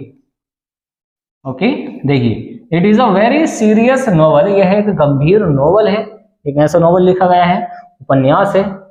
जर्नलिस्ट्स एंड पब्लिशर्स, जो पत्रकार और प्रकाशक हैं, इसको जर्नलिस्ट्स पढ़ते हैं एंड पब्लिशर्स होते हैं प्रकाशक। तो ये जो पत्रकार और प्रकाशक हैं बिलीव विश्वास करते हैं, डेट पीपल जो लोग हैं, इसको पीपल पढ़ा जाता है, जो पीपल लोग हैं तो लाइक की तरह होता है, ट्रेस होता है कूड़ा या कचरा, तो कूड़ा कचरा होता है। तो यहाँ पर बोला गया है जो पत्रकार और प्रकाशक हैं विश्वास करते हैं कि जो लोग हैं इसको कचरा और इसको पसंद नहीं करेंगे, वे ऐसे समझते हैं। और डिफिकल्ट होगा रीडिंग एक्सपीरियंस, एक रीडिंग एक्सपीरियंस जो होता है पढ़ने का जो अनुभव होता है वो डिफिकल्ट होगा, वे ऐसा मानते हैं, बट ये सक्सेस हो जाता है। The name of the Rose are sold, ये जो उपन्यास है the name of the Rose sold, ये बेचा गया है, सेल की second form sold, between 10 and 15 million copies, मतलब 10 से 15 मिलियन की कॉपीज बिक चुकी हैं, तभी तो ये सक्सेस हुआ है।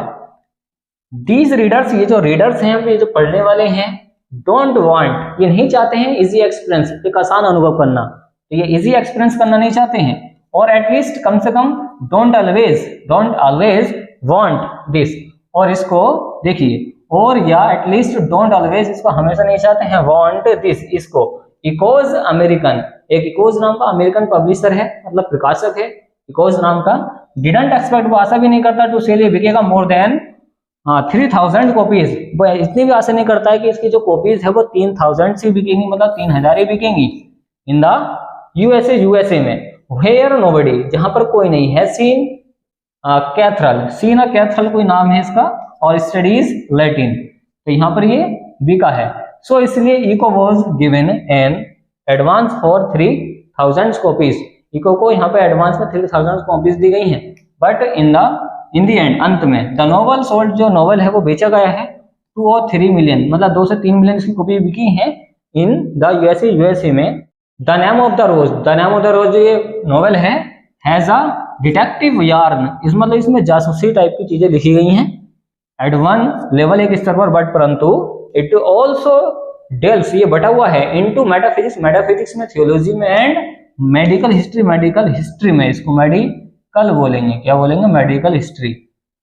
नोबडी, कोई नहीं, कैन प्रेडिक्ट इट, कोई भी इसको भविष्यवाणी नहीं कर सकता था इसकी कि इतना बिकेगा। प्रेडिक्ट इट का मतलब होता है, प्रेडिक्ट का मतलब भविष्यवाणी होती है, एक प्रेडिक्शन आता है, नोबडी कोई नहीं कैन सकता है, प्रेडिक्ट इट कोई भी इसकी भविष्यवाणी नहीं कर सकता है, तो नोबडी का मतलब होता है कोई भी नहीं। तो इस तरीके से इसका ट्रांसलेशन कर सकते हैं और ले सकते हैं इसका स्क्रीनशॉट। चलिए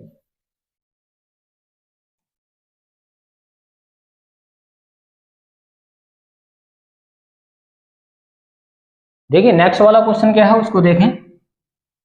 दूसरा क्वेश्चन है कि डू यू, क्या है दूसरा क्वेश्चन है कि डू यू थिंक, क्या तुम सोचते हो Umberto Eco likes being the interviewed.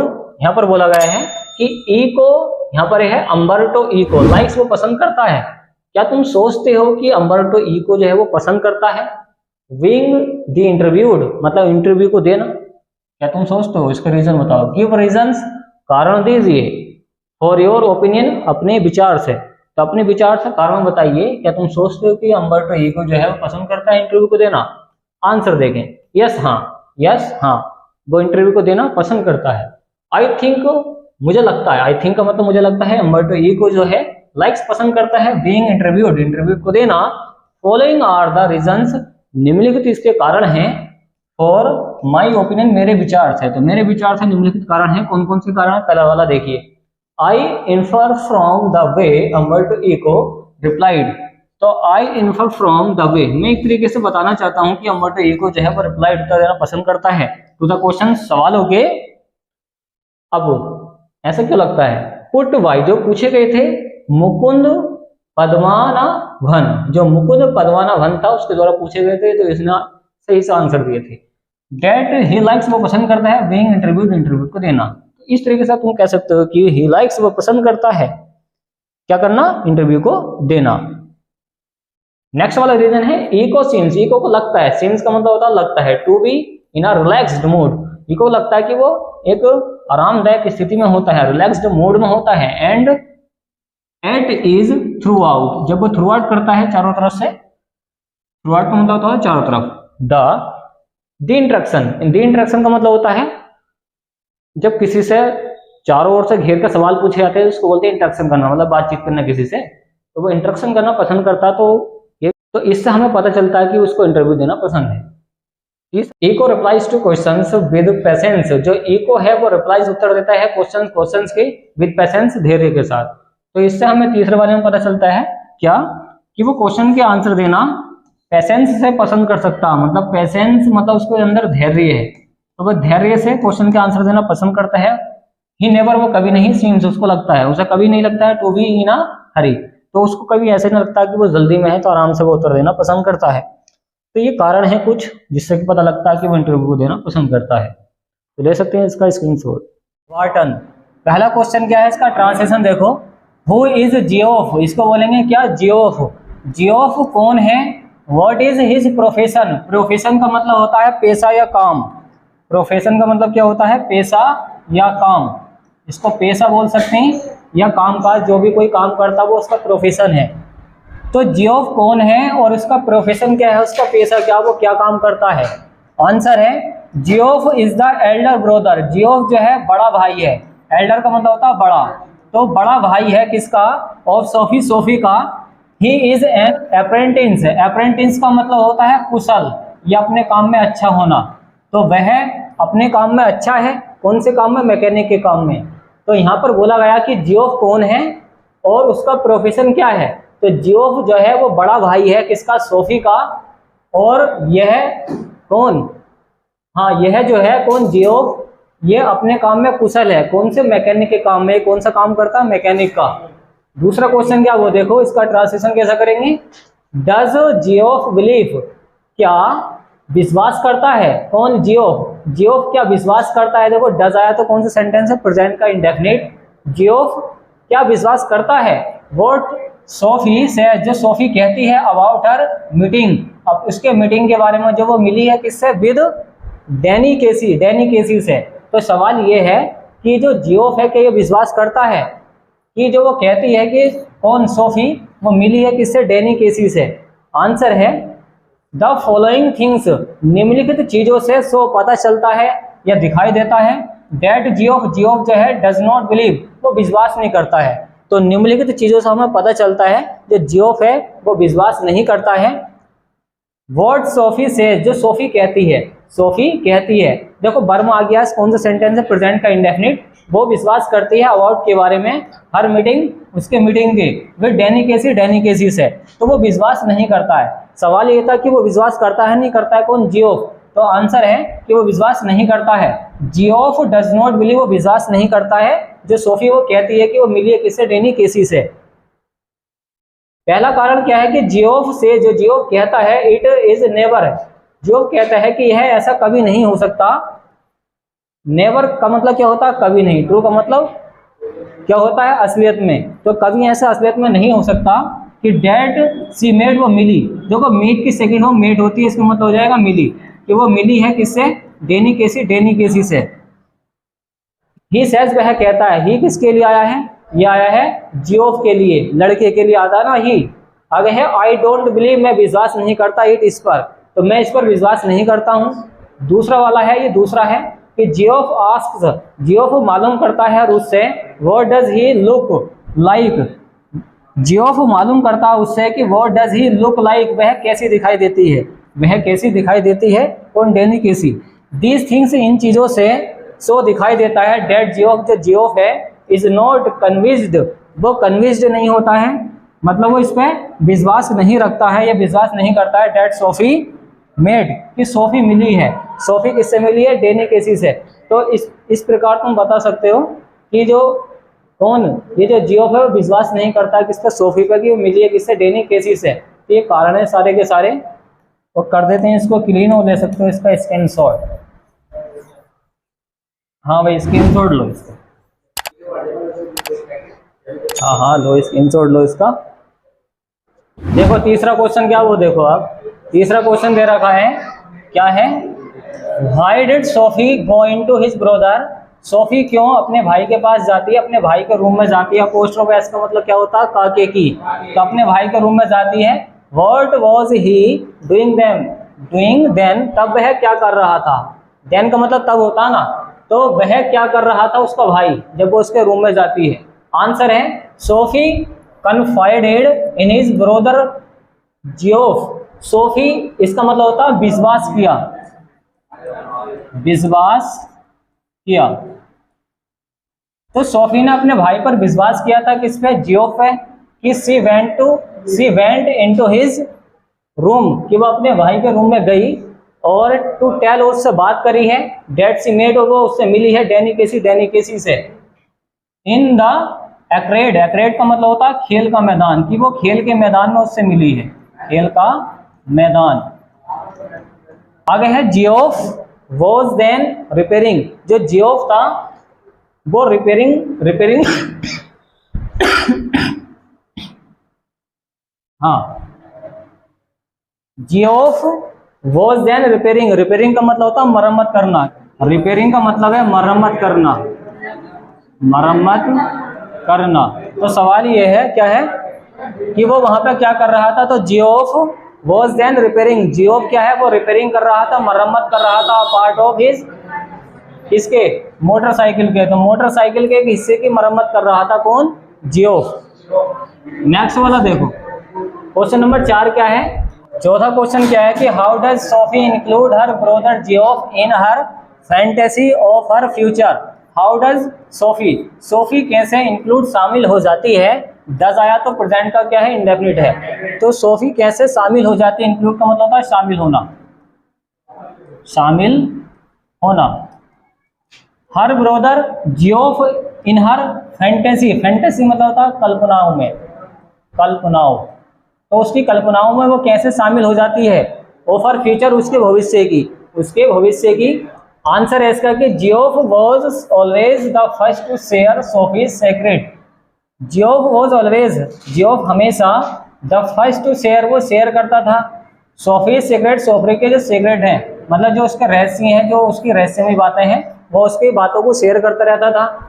This is why, यह ऐसा क्यों करता था, सी टोल्ड, उसने कहा, हिम उससे, डेट सी मेट, वह मिली है, डैनी केसी से, इन द एक्रेड, एक खुले मैदान में, खेल के मैदान में। सी आस्क्ड, वह मालूम करती है, डैनी से, फॉर एन ऑटोग्राफ, ऑटोग्राफ लेने के लिए, बॉबिन से पहले क्या आता है, एन आता है, तो वह मालूम करती है डैनी केसी से ऑटोग्राफ लेने के लिए, बट परंतु बोथ ऑफ देम, उनमें से, उन दोनों में से, बोथ ऑफ देम का मतलब होता है, बोथ ऑफ देम का मतलब होता है उन दोनों में से, उन दोनों में से, तो उन दोनों में से, हैड नीदर पेपर और not a pen, had neither, इसको क्या बोलना, नीदर, नीदर नॉट का मतलब होता है ना तो ना, तो यहाँ पर हो जाएगा ना तो उस पर पेपर था और ना ही उस पर पेन था, इसका मतलब निकालोगे ना तो ना। आगे है, ही प्रोमिस्ड, वह वादा करता है, टू गिव सोफी, सोफी को, एन ऑटोग्राफ, ऑटोग्राफ देने के लिए, व्हेन, जब, दे मीट, वो मिले, मीट मिले या मिलेंगे, नेक्स्ट वॉक, अगली बार में, वॉक का मतलब जब वो अगली बार में घूमने निकलेंगे, जब वो मिलेंगे तो उसको ऑटोग्राफ देने का वादा करता है।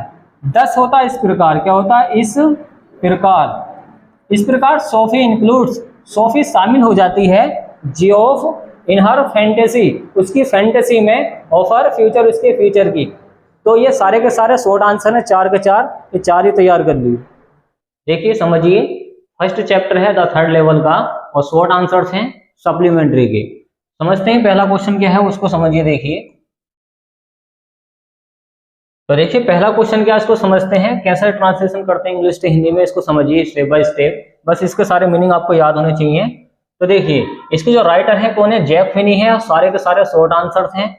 और समझते हैं इसको पहला क्वेश्चन क्या है, हाउ डज जैक फिनी, जो जैक फिनी है, देखिए जैक फिनी कौन है यहाँ पर, ये इसके राइटर हैं, इस चैप्टर के कौन है, राइटर है, लेखक है। How does Jack Finney, Jack Finney कैसे है, देखिए डज आया तो कौन सा सेंटेंस है, प्रेजेंट का इंडेफिनिट सेंटेंस है, जहां पर डज आ जाए। तो जैक फिनी कैसे, ट्राई टू, कोशिश करते हैं, ता है ती है बोलेंगे क्योंकि डज आया है। स्टैब्लिश का मतलब होता है स्थापित करने के लिए, तो इसका मतलब होता है स्थापित करना या किसी चीज को बताना। द रियलिटी, सच्चाई को, तो ये सच्चाई को कैसे स्थापित करते हैं, कैसे बताते हैं, कैसे समझाते हैं पब्लिक को। Of the grand Central station, कि ग्रैंड सेंट्रल स्टेशन है कहाँ पे, न्यूयॉर्क, न्यूयॉर्क में, और न्यूयॉर्क कहाँ पर है, अमेरिका में है। तो इसका आंसर समझे, आंसर क्या है, द प्रेसिडेंट्स, मतलब प्रेसिडेंट्स का मतलब होता है अध्यक्ष, यहाँ पर अध्यक्ष वैसे राष्ट्रपति भी होता है। The presidents of the New York, New York के यहाँ पर बोले गए प्रेसिडेंट है न्यूयॉर्क सेंट्रल के, एंड द न्यूयॉर्क, और न्यूयॉर्क के, न्यू हेवन और न्यू हेवन के, एंड हेडफोर्ड, हेडफोर्ड रेलवेज की। इन्होंने अफर्म का मतलब था स्वीकार कर लिया है, इसका मतलब था स्वीकार करना, क्या होता है, स्वीकार करना, इन्होंने स्वीकार कर लिया है। देखिए समझिए ध्यान से, ये जो प्रेसिडेंट्स हैं इनको बोलते हैं अध्यक्ष, और अध्यक्ष कहाँ कहाँ के बैठेंगे, न्यूयॉर्क सेंट्रल के बैठे हैं, न्यूयॉर्क के बैठे हैं, और न्यू हेवन के बैठे हैं, और हेडफोर्ड के बैठे हैं। इन्होंने रेलवेज के सारे अध्यक्ष इन्होंने स्वीकार कर लिया है डेट की देयर आर ओनली 2 लेवल्स, की केवल 2 ही लेवल्स हैं, 2 ही स्तर हैं, कहां पर, ग्रैंड सेंट्रल स्टेशन के।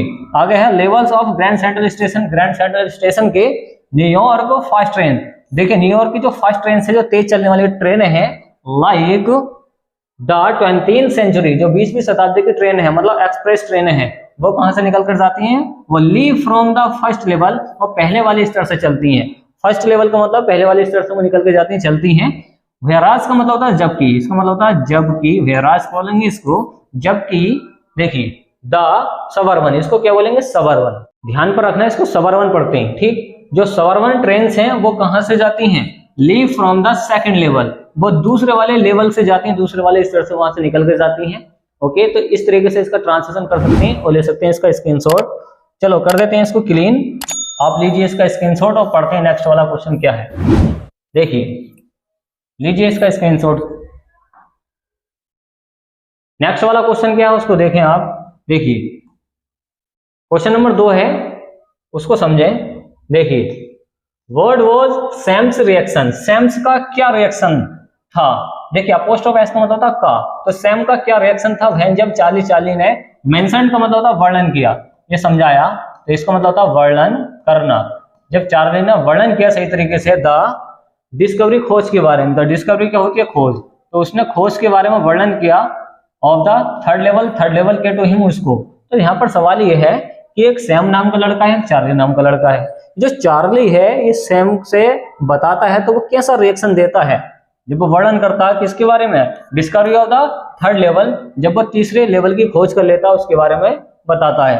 आंसर देखें, व्हेन, जब चार्ली मेंशन, जब चार्ली ने मेंशन किया, वर्णन किया द डिस्कवरी, खोज के बारे में, ऑफ द थर्ड लेवल, तीसरे स्तर के, जब उसने तीसरे स्तर के बारे में खोज की और उसने बताया किसको, टू सैम को, ही सेड, उसने कहा it was a walking dream, walking dream का मतलब होता है दिन में सपने देखना, तो उसने कहा कि तो दिन में सपने देखना जैसा है उसकी विश, इच्छा है, फुलफिलमेंट का मतलब होता है पूरा करना, तो उसकी इच्छा है कि वो पूरा करे। सैम ने कहा चार्ली से वाज अनहैप्पी, सैम ने कहा कि चार्ली क्या है, ना खुश है, ना खुश, इसको बोलते हैं ना खुश, अनहैप्पी है, ऑफ हिज प्रेजेंट लाइफ, उसकी वर्तमान की जिंदगी से, इसका मतलब होता है वर्तमान की जिंदगी, उसकी जो वर्तमान की जिंदगी है वो उससे क्या है, ना खुश है। आगे समझे, ही वांटेड, वह चाहता था, ही वांटेड, वह चाहता था, टू एस्केप, फरार होना, यह बचकर निकलना, बचकर निकलना, बचकर निकलना, ठीक, याद रखना एस्केप का मतलब। देखिए ही वांटेड, वह चाहता था, टू एस्केप, एस्केप होना, बचकर निकलना, दिस रियलिटी, सच्चाई से, तो भाई सच्चाई से बाहर निकलना चाहता था, वो शॉक्ड हो गया था जब उसने सोचा कि तीसरा लेवल भी है यहाँ पर, तो इसके बारे में बताया गया है, और उसने ये तक का माना कि तो सिर्फ दिन में सपने देखने जैसा है, इस टाइप से इसका वर्णन किया गया है। चलिए आप ले सकते हैं इसका स्क्रीनशॉट, हम कर देते हैं इसको क्लीन। चलिए लीजिए इसका स्क्रीनशॉट। देखिए क्वेश्चन नंबर 3 क्या है उसको समझे आप। देखिए क्वेश्चन नंबर 3 क्या है, देखिए क्वेश्चन है कि where did Charlie stray, where did Charlie, Charlie कहाँ, वेयर का मतलब होता है कहाँ, चार्ली कहाँ, स्ट्रे मतलब भटक गया था, इसका मतलब था खो जाना या भटक जाना। व्हेन जब ही गोट लॉस्ट, जब वो खो गया था, गोट लॉस्ट का मतलब होता है खो जाना, का मतलब होता है खो जाना, जब वो खो गया था at the grand Central station, जो ग्रैंड सेंट्रल जो स्टेशन था उसमें वो खो गया था, भटक गया था। आंसर देखें, व्हेन जब चार्ली गॉट लॉस्ट खो गया था, जब चार्ली खो गया था, वंस एक बार, ही गोट इनटू अ टनल, एक बार वो सुरंग में चला गया, टनल का मतलब होता है सुरंग, तो वो कहाँ चला गया, सुरंग में चला गया था। अबाउट, अबाउट का मतलब यहाँ पर निकलेगा लगभग, लगभग वो जो सुरंग थी 1 माइल, इसको बोलेंगे 1 माइल, माइल का मतलब होता है मील, वो 1 किलोमीटर या फिर 1 मील लंबी थी, क्या थी वो, लंबी थी, लॉन्ग थी। एंड केम आउट, अब वो बाहर को आया वहां से, इन द लॉबी, लॉबी में, ऑफ द रूजवेल्ट होटल, इसको होटल बोलते हैं, एक रूजवेल्ट होटल है, वो वहां पर बाहर आ चुका है, आ गए हैं। अनदर टाइम, दूसरे टाइम पर, अनदर टाइम दूसरे टाइम पर, ही केम अप, ही केम अप वह बाहर आया, इन एन ऑफिस, ऑफिस की बिल्डिंग में, ऑन 46 मतलब 46वीं क्या थी वो, स्ट्रीट गली थी, मतलब देखो ये एक ऑफिस में आ चुका है, देखिए वोवेल से पहले इसको एन, वोवेल से पहले क्या आता है, एन आता है, तो एन ऑफिस बिल्डिंग, एक ऑफिस की बिल्डिंग में आ चुका है, ऑन 46 मतलब 46वीं क्या थी वो, स्ट्रीट थी, गली थी, 3 ब्लॉक्स अवे, तो मतलब 3 ब्लॉक्स थे उसके अंदर, उस बिल्डिंग के अंदर, तो वो वहां पे आ चुका है। चलिए ले सकते हैं आप इसका भी स्क्रीनशॉट कर देते हैं इसको क्लीन।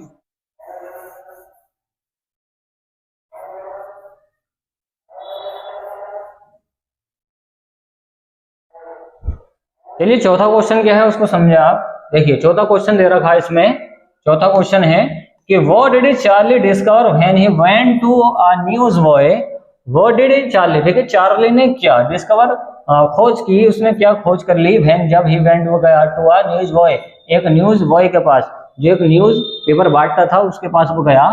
तो देखिए चार्ली ने क्या पता लगा लिया, व्हेन जब वो कहाँ गया, एक न्यूज बॉय के पास चला गया था, वेंट का मतलब देखिए वो की सेकंड फॉर्म वेंट होती है।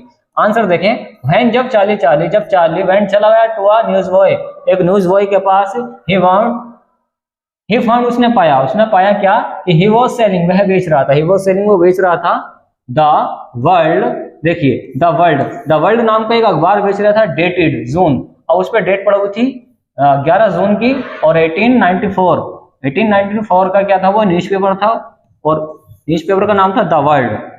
आ गए हैं, देखिए द लीड स्टोरी, उसकी जो मेन स्टोरी थी, कहानी थी ऑफ द पेपर, पेपर की, सेड उसमें कहा गया था समथिंग कुछ अबाउट प्रेसिडेंट क्लेवलैंड के बारे में, क्लेवलैंड कोई प्रेसिडेंट था उस टाइम पर, कब 1894 में, तो 11 जून का ये पेपर था और पेपर का नाम था द वर्ल्ड। तो इसमें उसको जानकारी मिल गई थी, वहां जाने के बाद, न्यूज बॉय के पास जाने के बाद उसको जानकारी ही मिली थी, क्या, किसके बारे में, प्रेसिडेंट क्लेवलैंड के बारे में। तो इस तरीके से आप इसका भी ट्रांसलेशन कर सकते हैं और ले सकते हैं इसका भी स्क्रीनशॉट और कर देते हैं इसको क्लीन।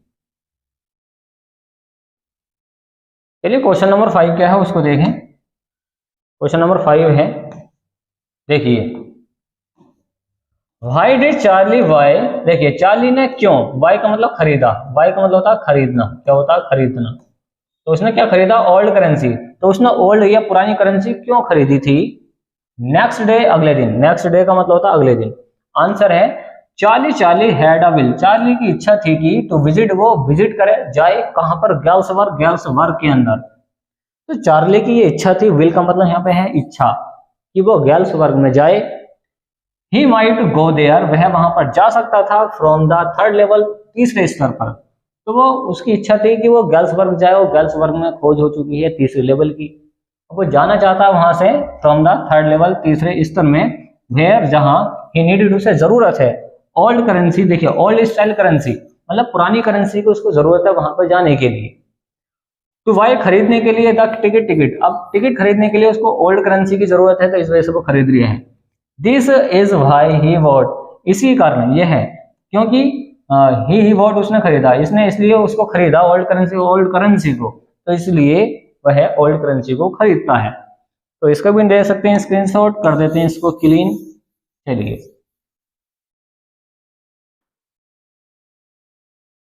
देखिए क्वेश्चन नंबर 6 क्या है वो समझे आप। देखिए क्वेश्चन नंबर 6 है, what contrast does Charlie offer to the psychiatrist diagnosis. What contrast, क्या प्रकाश डाला गया था चार्ली के ऊपर टू द साइकाइट्रिस्ट, किसके, मनोवैज्ञानिक से, इसको बोलते हैं मनोवैज्ञानिक, इसको बोलते हैं मनोवैज्ञानिक। डायग्नोसिस उसने कैसा पता लगाया, इसका मतलब होता है बीमारी का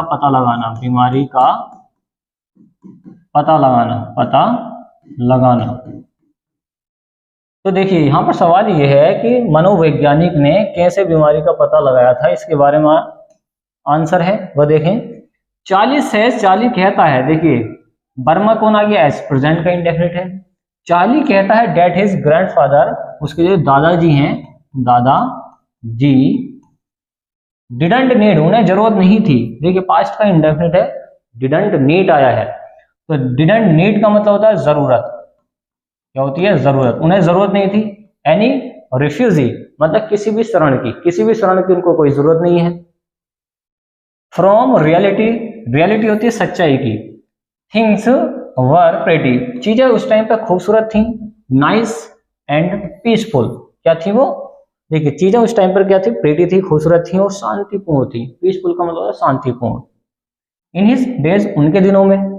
येट फिर भी ही स्टार्टेड होना शुरू कर देता स्टैम्प कलेक्शन, स्टैम्प करना, किसका कलेक्शन, टिकटों का संग्रह करना उन्होंने स्टार्ट कर दिया था। प्रेसिडेंट रूजवेल्ट कलेक्टेड, जो प्रेसिडेंट थे रूजवेल्ट उन्होंने भी इकट्ठा करा स्टैम्प्स टू, उन्होंने भी टिकटों का संग्रह करना शुरू कर दिया था। ठोका मतलब उन्होंने भी किया है। तो ये सारे के सारे शॉर्ट आंसर हैं, 6 केवल आपको यही तैयार करने हैं ओके इस चैप्टर से। चलिए आप ले सकते हैं इसका स्क्रीनशॉट ओके। पहले क्वेश्चन का ट्रांसलेशन देखें कैसे करेंगे।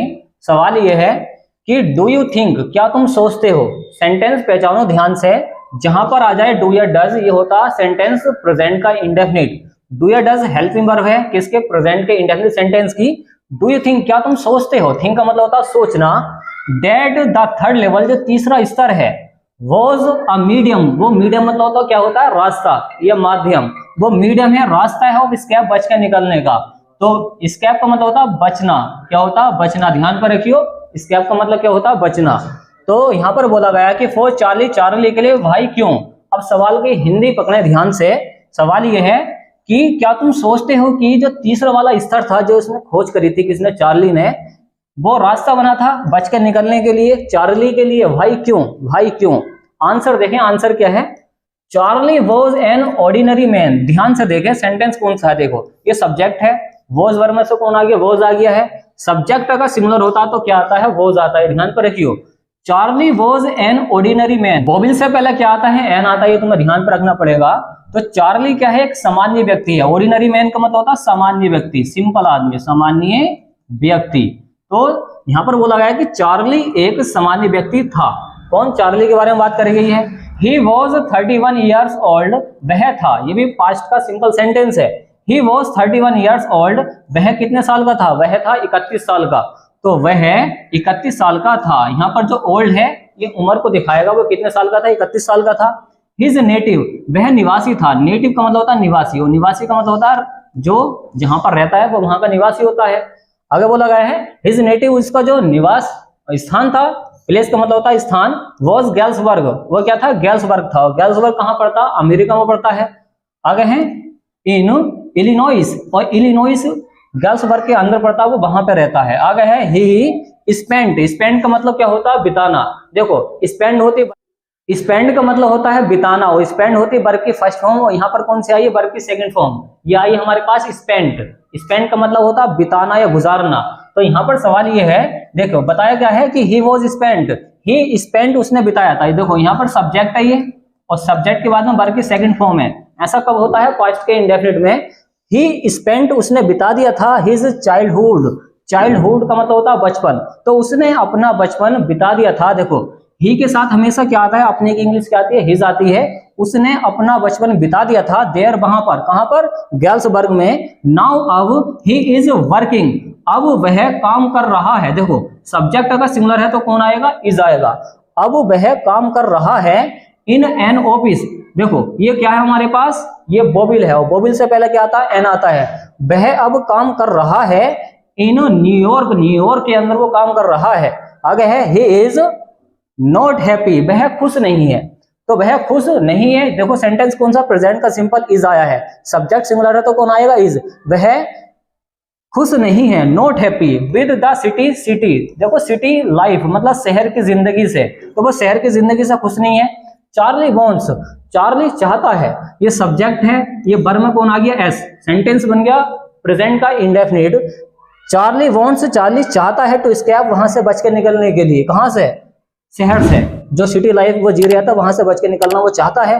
फ्रॉम हिज मॉडर्न लाइफ, उसकी जो जिंदगी है वो मॉडर्न है, मॉडर्न का मतलब होता है आधुनिक जिंदगी, शहर में रहते हैं तो मॉडर्न लाइफ जीनी पड़ती है।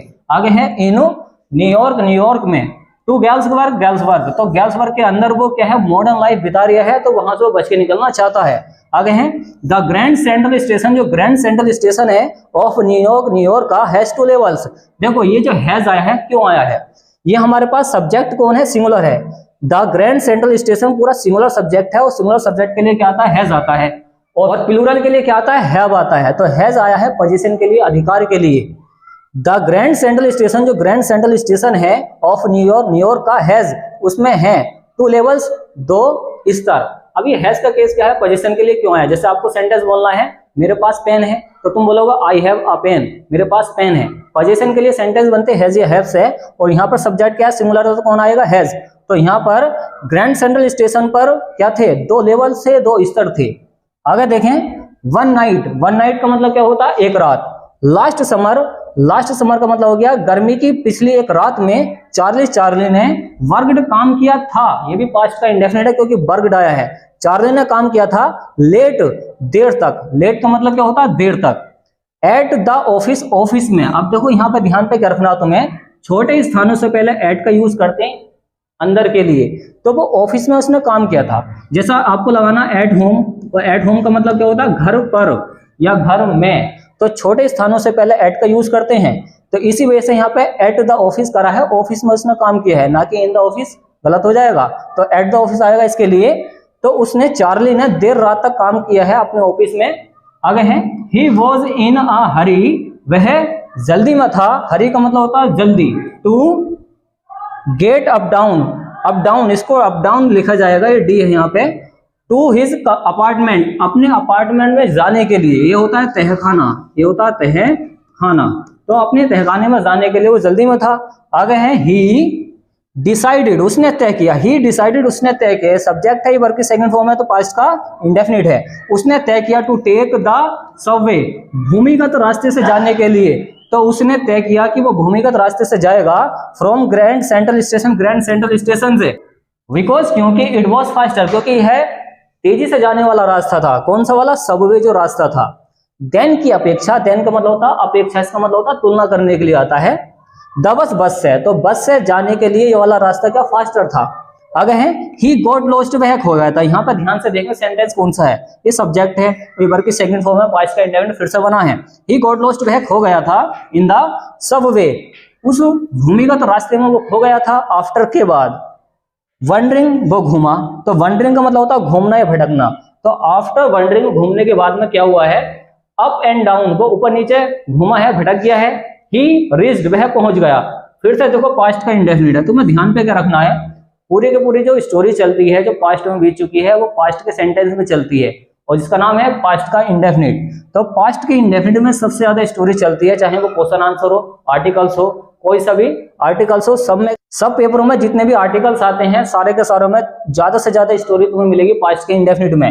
ही रीच्ड, वह पहुंच गया था द थर्ड लेवल, तीसरे वाले स्तर पर, at Grand Central Station, Grand Central Station पर, फिर से एट का यूज किया गया है। और हाँ, ये ध्यान पर रखना, स्टेशन से पहले आता ही एट है।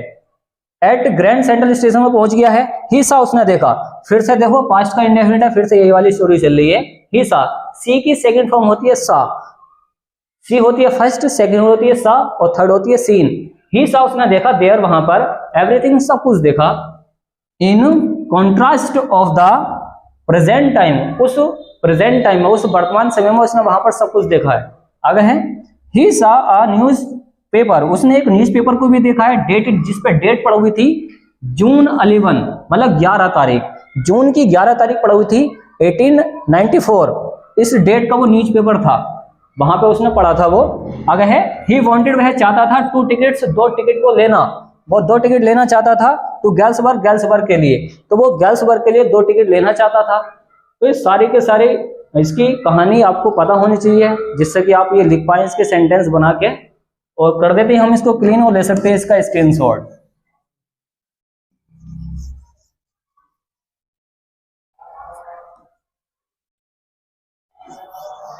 चलिए स्क्रीनशॉट लीजिए अब इसका। नेक्स्ट वाला क्वेश्चन है उसको देखें। नेक्स्ट वाला क्वेश्चन क्या है? दूसरा क्वेश्चन है, केवल आपको इस चैप्टर से 2 ही तैयार करने हैं। अगर ये क्वेश्चन आंसर आपको याद नहीं है तो इसके जो शॉर्ट आंसर आपको तैयार हैं वो इसमें मिक्स करके दे सकते हैं, बस इसकी थ्योरी मैच हो जानी चाहिए। सवाल ये है, देखिए क्वेश्चन क्या है। दूसरा क्वेश्चन है कि चार्ली चाहता था 2 टिकट्स, 2 टिकट्स को लेना टू गेल्सबर्ग, गेल्सबर्ग के लिए, तो गेल्सबर्ग वो जाना चाहता था, तो वो चाहता था कि 2 टिकट उसको मिल जाए। डिड ही सक्सीड, वह सफल हो गया था। सक्सीड का मतलब सफल हो जाना, क्या वह सफल हो गया था? तो ये सेंटेंस है कौन सा? इंट्रोगेटिव का, पास्ट के इंडेफिनिट का। क्या वह सफल हो गया था इन हिज अटेम्प्ट? अटेम्प्ट का मतलब क्या होता है ये बताएगा, देखो सखावत बताएगा। अटेम्प्ट का मतलब क्या था? प्रयास या कोशिश करना। तो क्या वह सफल हो गया था अपनी कोशिश में? वर्ड अट्रैक्शन, वर्ड अट्रैक्शन का मतलब, हाँ अट्रैक्शन क्या आया था, इसका मतलब होता है क्या? आकर्षण।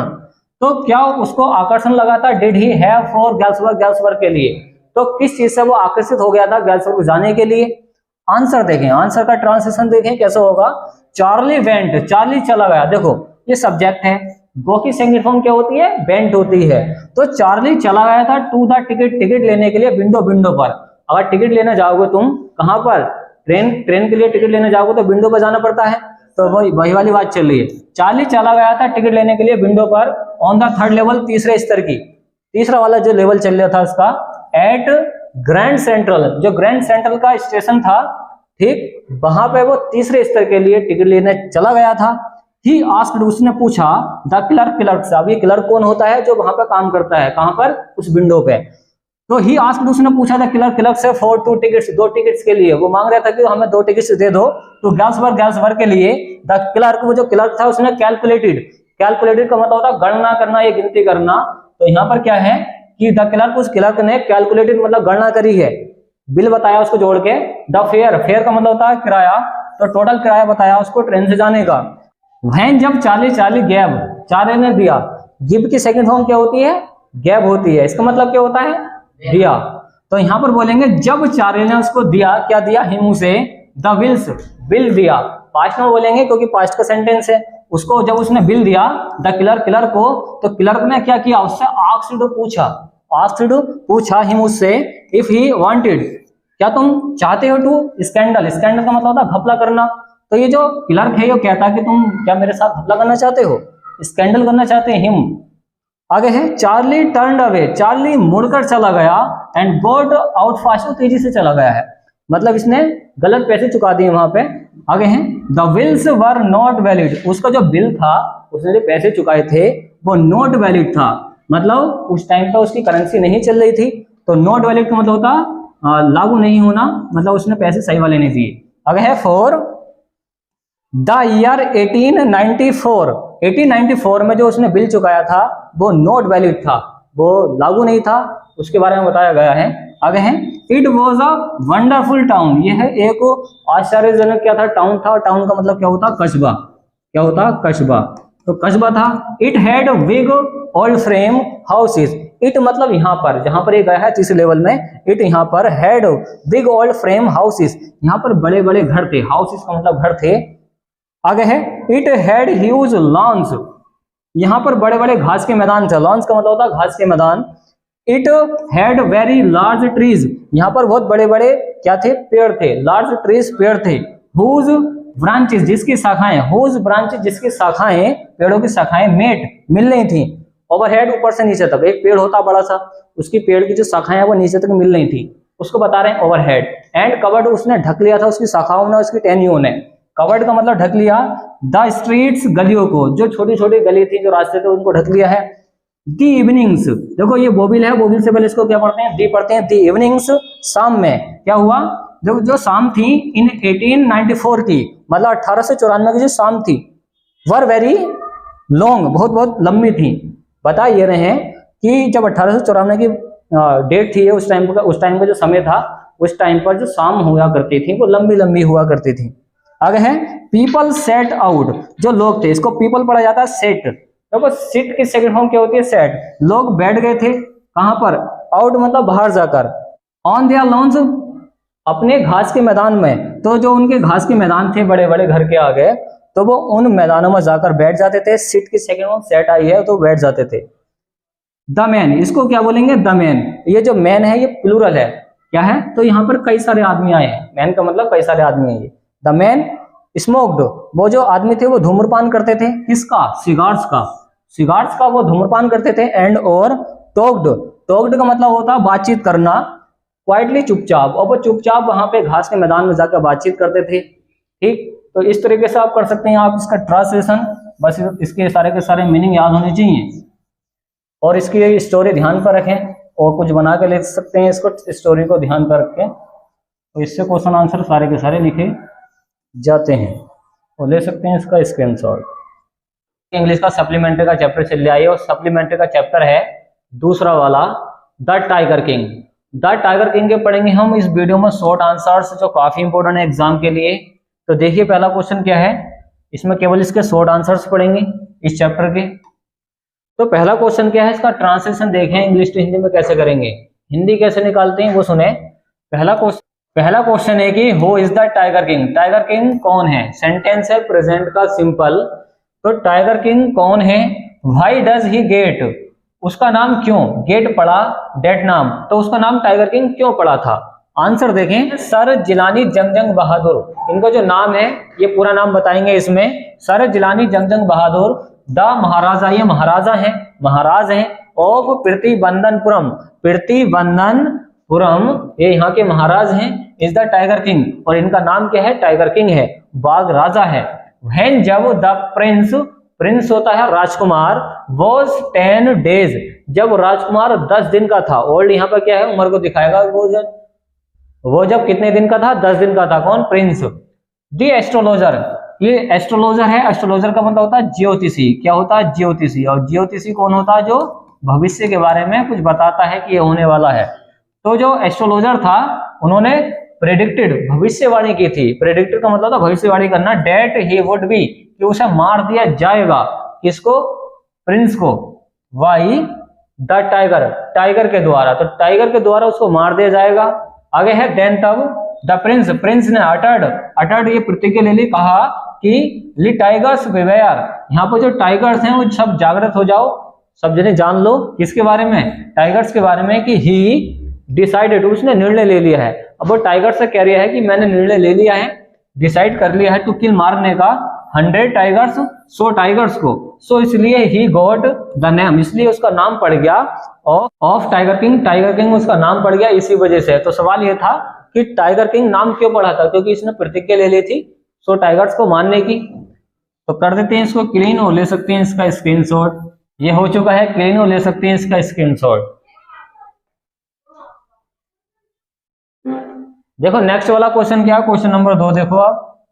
दूसरा क्वेश्चन है कि who is the hero, who is the hero, hero का मतलब होता है नायक या हीरो।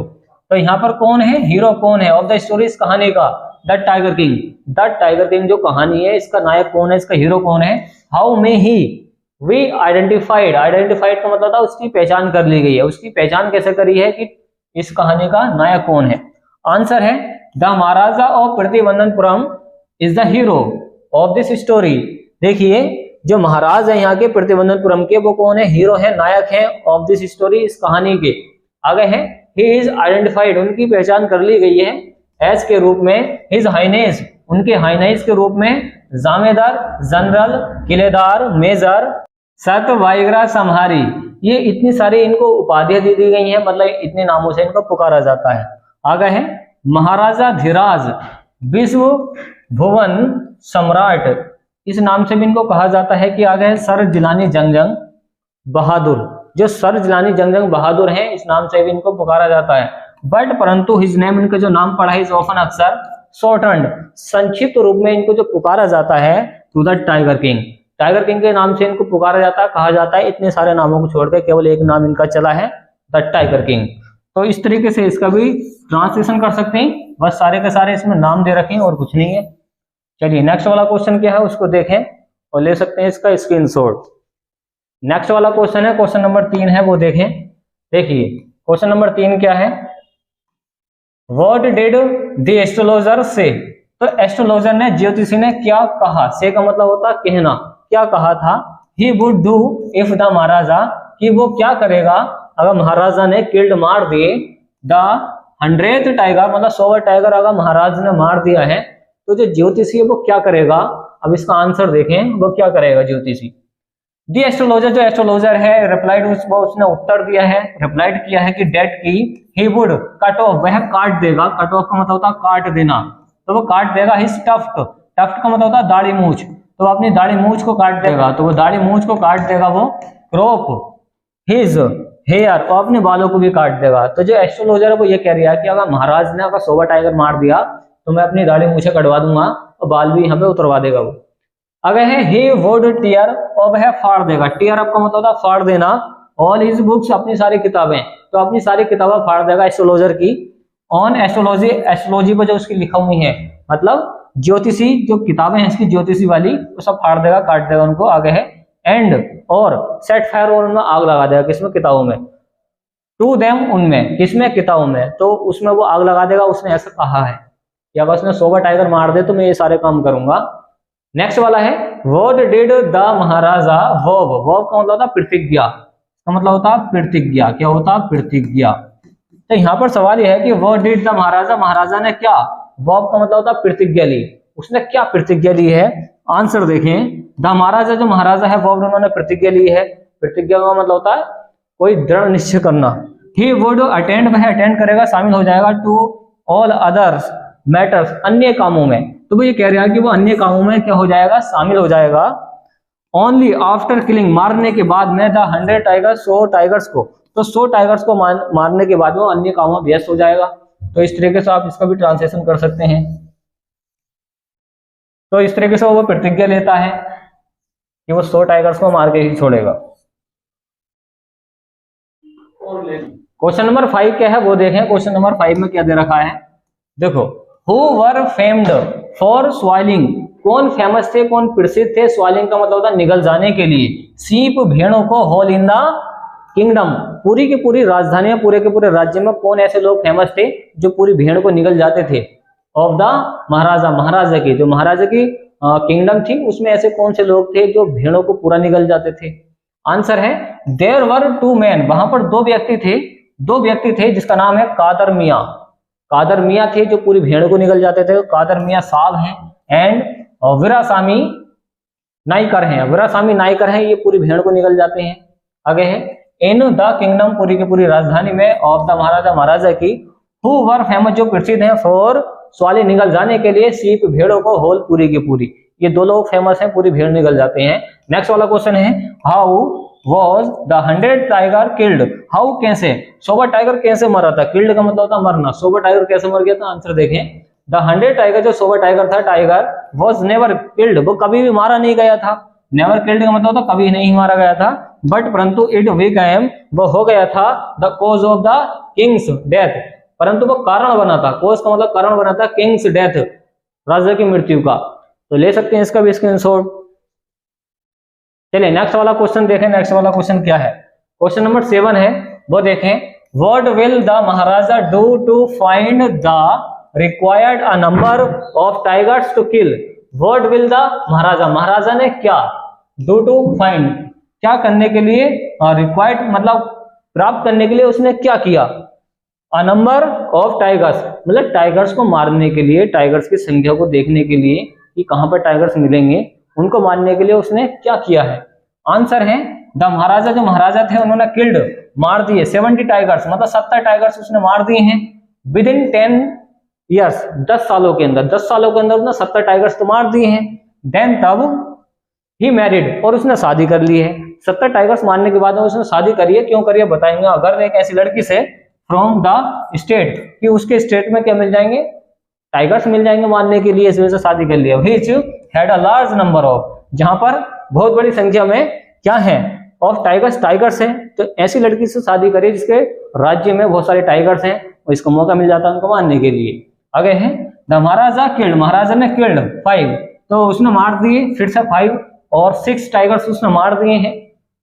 इस टाइम हर बार में जब भी वो अपने ससुराल को जाता है, ठीक, तो वो ससुराल जाने के बाद में टाइगर्स को मारता है। तो वो जब भी जाता है 5 या 6 टाइगर्स को मार के आता है। ही विजिटेड, जब वो जाता है, विजिट का मतलब जाता है, इस father in law, father in law का मतलब होता है ससुराल में, जब वो ससुराल में जाता है तो वो टाइगर्स को मार के आता है। का ध्यान पे रखना, क्या होता है, ससुराल होती है। दस इस प्रकार ही वॉज एबल टू, इस प्रकार वो एबल टू हो गया था, क्या हो गया था, एबल टू हो गया था, योग्य बन गया था टू किल, मारने के लिए 99 उसने, मतलब 99 टाइगर्स उसने मार दिए हैं, टाइगर्स को मार दिया है। तो इस तरीके से वो रिक्वायर, ये जो रिक्वायर करी है इसने, प्राप्ति करी है टाइगर्स की, वो इस तरीके से करता शादी करके। लास्ट क्वेश्चन है वो देखें, व्हाट डिड द महाराजा वॉब, महाराजा ने क्या प्रतिज्ञा ली थी, उसने क्या प्रतिज्ञा ली थी। आंसर देखें, द महाराजा ने वो प्रतिज्ञा ली थी, ही वुड अटेंड, वो शामिल हो जाएगा, ऑल टू अदर्स मैटर्स, अन्य कामों में, ओनली आफ्टर किलिंग, मारने के बाद में, द 100 टाइगर्स, 100 टाइगर्स को मारने के बाद में वो अन्य कामों में व्यस्त हो जाएगा। तो इस तरीके से इसका भी ट्रांसलेशन कर सकते हैं। कि हम पढ़ेंगे मोस्ट इंपोर्टेंट 2 लॉन्ग आंसर्स। तो देखिए ट्रांसलेशन कैसे करते हैं इंग्लिश हिंदी में, वो समझिए। क्वेश्चन मिलेगा आपको इस तरीके से पेपर में, क्या है कि डिस्क्राइब, वर्णन कीजिए द महाराजा, महाराजा की एंजाइटी होती है चिंता, तो महाराजा की चिंता का वर्णन कीजिए फॉर द 100 टाइगर्स, किसके, 100 टाइगर के, 100 टाइगर उसको मिल नहीं रहा था मारने के लिए। आगे है वॉज ही सक्सेसफुल, क्या वह सक्सेसफुल हो गया, वह सफल हो गया था, इन किलिंग, मारने में, द 100 टाइगर, 100 टाइगर को। व्हाट डू यू थिंक, तुम क्या सोचते हो, प्रेजेंट का इंडेफिनिट सेंटेंस से डू आया है, तुम क्या सोचते हो, थिंक का मतलब सोचते हो। कोज्ड, कारण बना था, द डेथ, मृत्यु का, of the tiger king, tiger king के, तो टाइगर किंग के जो मृत्यु का कारण बना था वो क्या बना था। आप देखिए इसका आंसर देखिए, द महाराजास, महाराजा की, अपोस्ट्रोफ एस का मतलब होता है काकी के, महाराजा की जो एंजाइटी थी, चिंता थी, इसको क्या बोलेंगे, एंजाइटी, चिंता। रीच्ड, वह पहुंच गई थी, या फीवर पिच, बहुत ऊपर तक, मतलब ऐसी चिंता हो गई थी उससे फीवर आ गया था। व्हेन, जब, देयर रिमेन्ड जस्ट 1 टाइगर, कि एक ही टाइगर नहीं मिल पा रहा था उनको, टाइगर टू अचीव, प्राप्त करने के लिए, टॉली ऑफ 100, टॉली का मतलब होता है गिनती, तो 100 की गिनती पूरी करने के लिए केवल एक टाइगर की उनको जरूरत थी। द क्वेश्चन, अब ये परेशानी ये थी, द क्वेश्चन का मतलब यहाँ पे परेशानी, वॉज वेयर डेट 100, कि 100 टाइगर जो है वॉज टू बी फाउंड, वो कैसे मिलेगा, आगे है, या फिर कहाँ मिलेगा।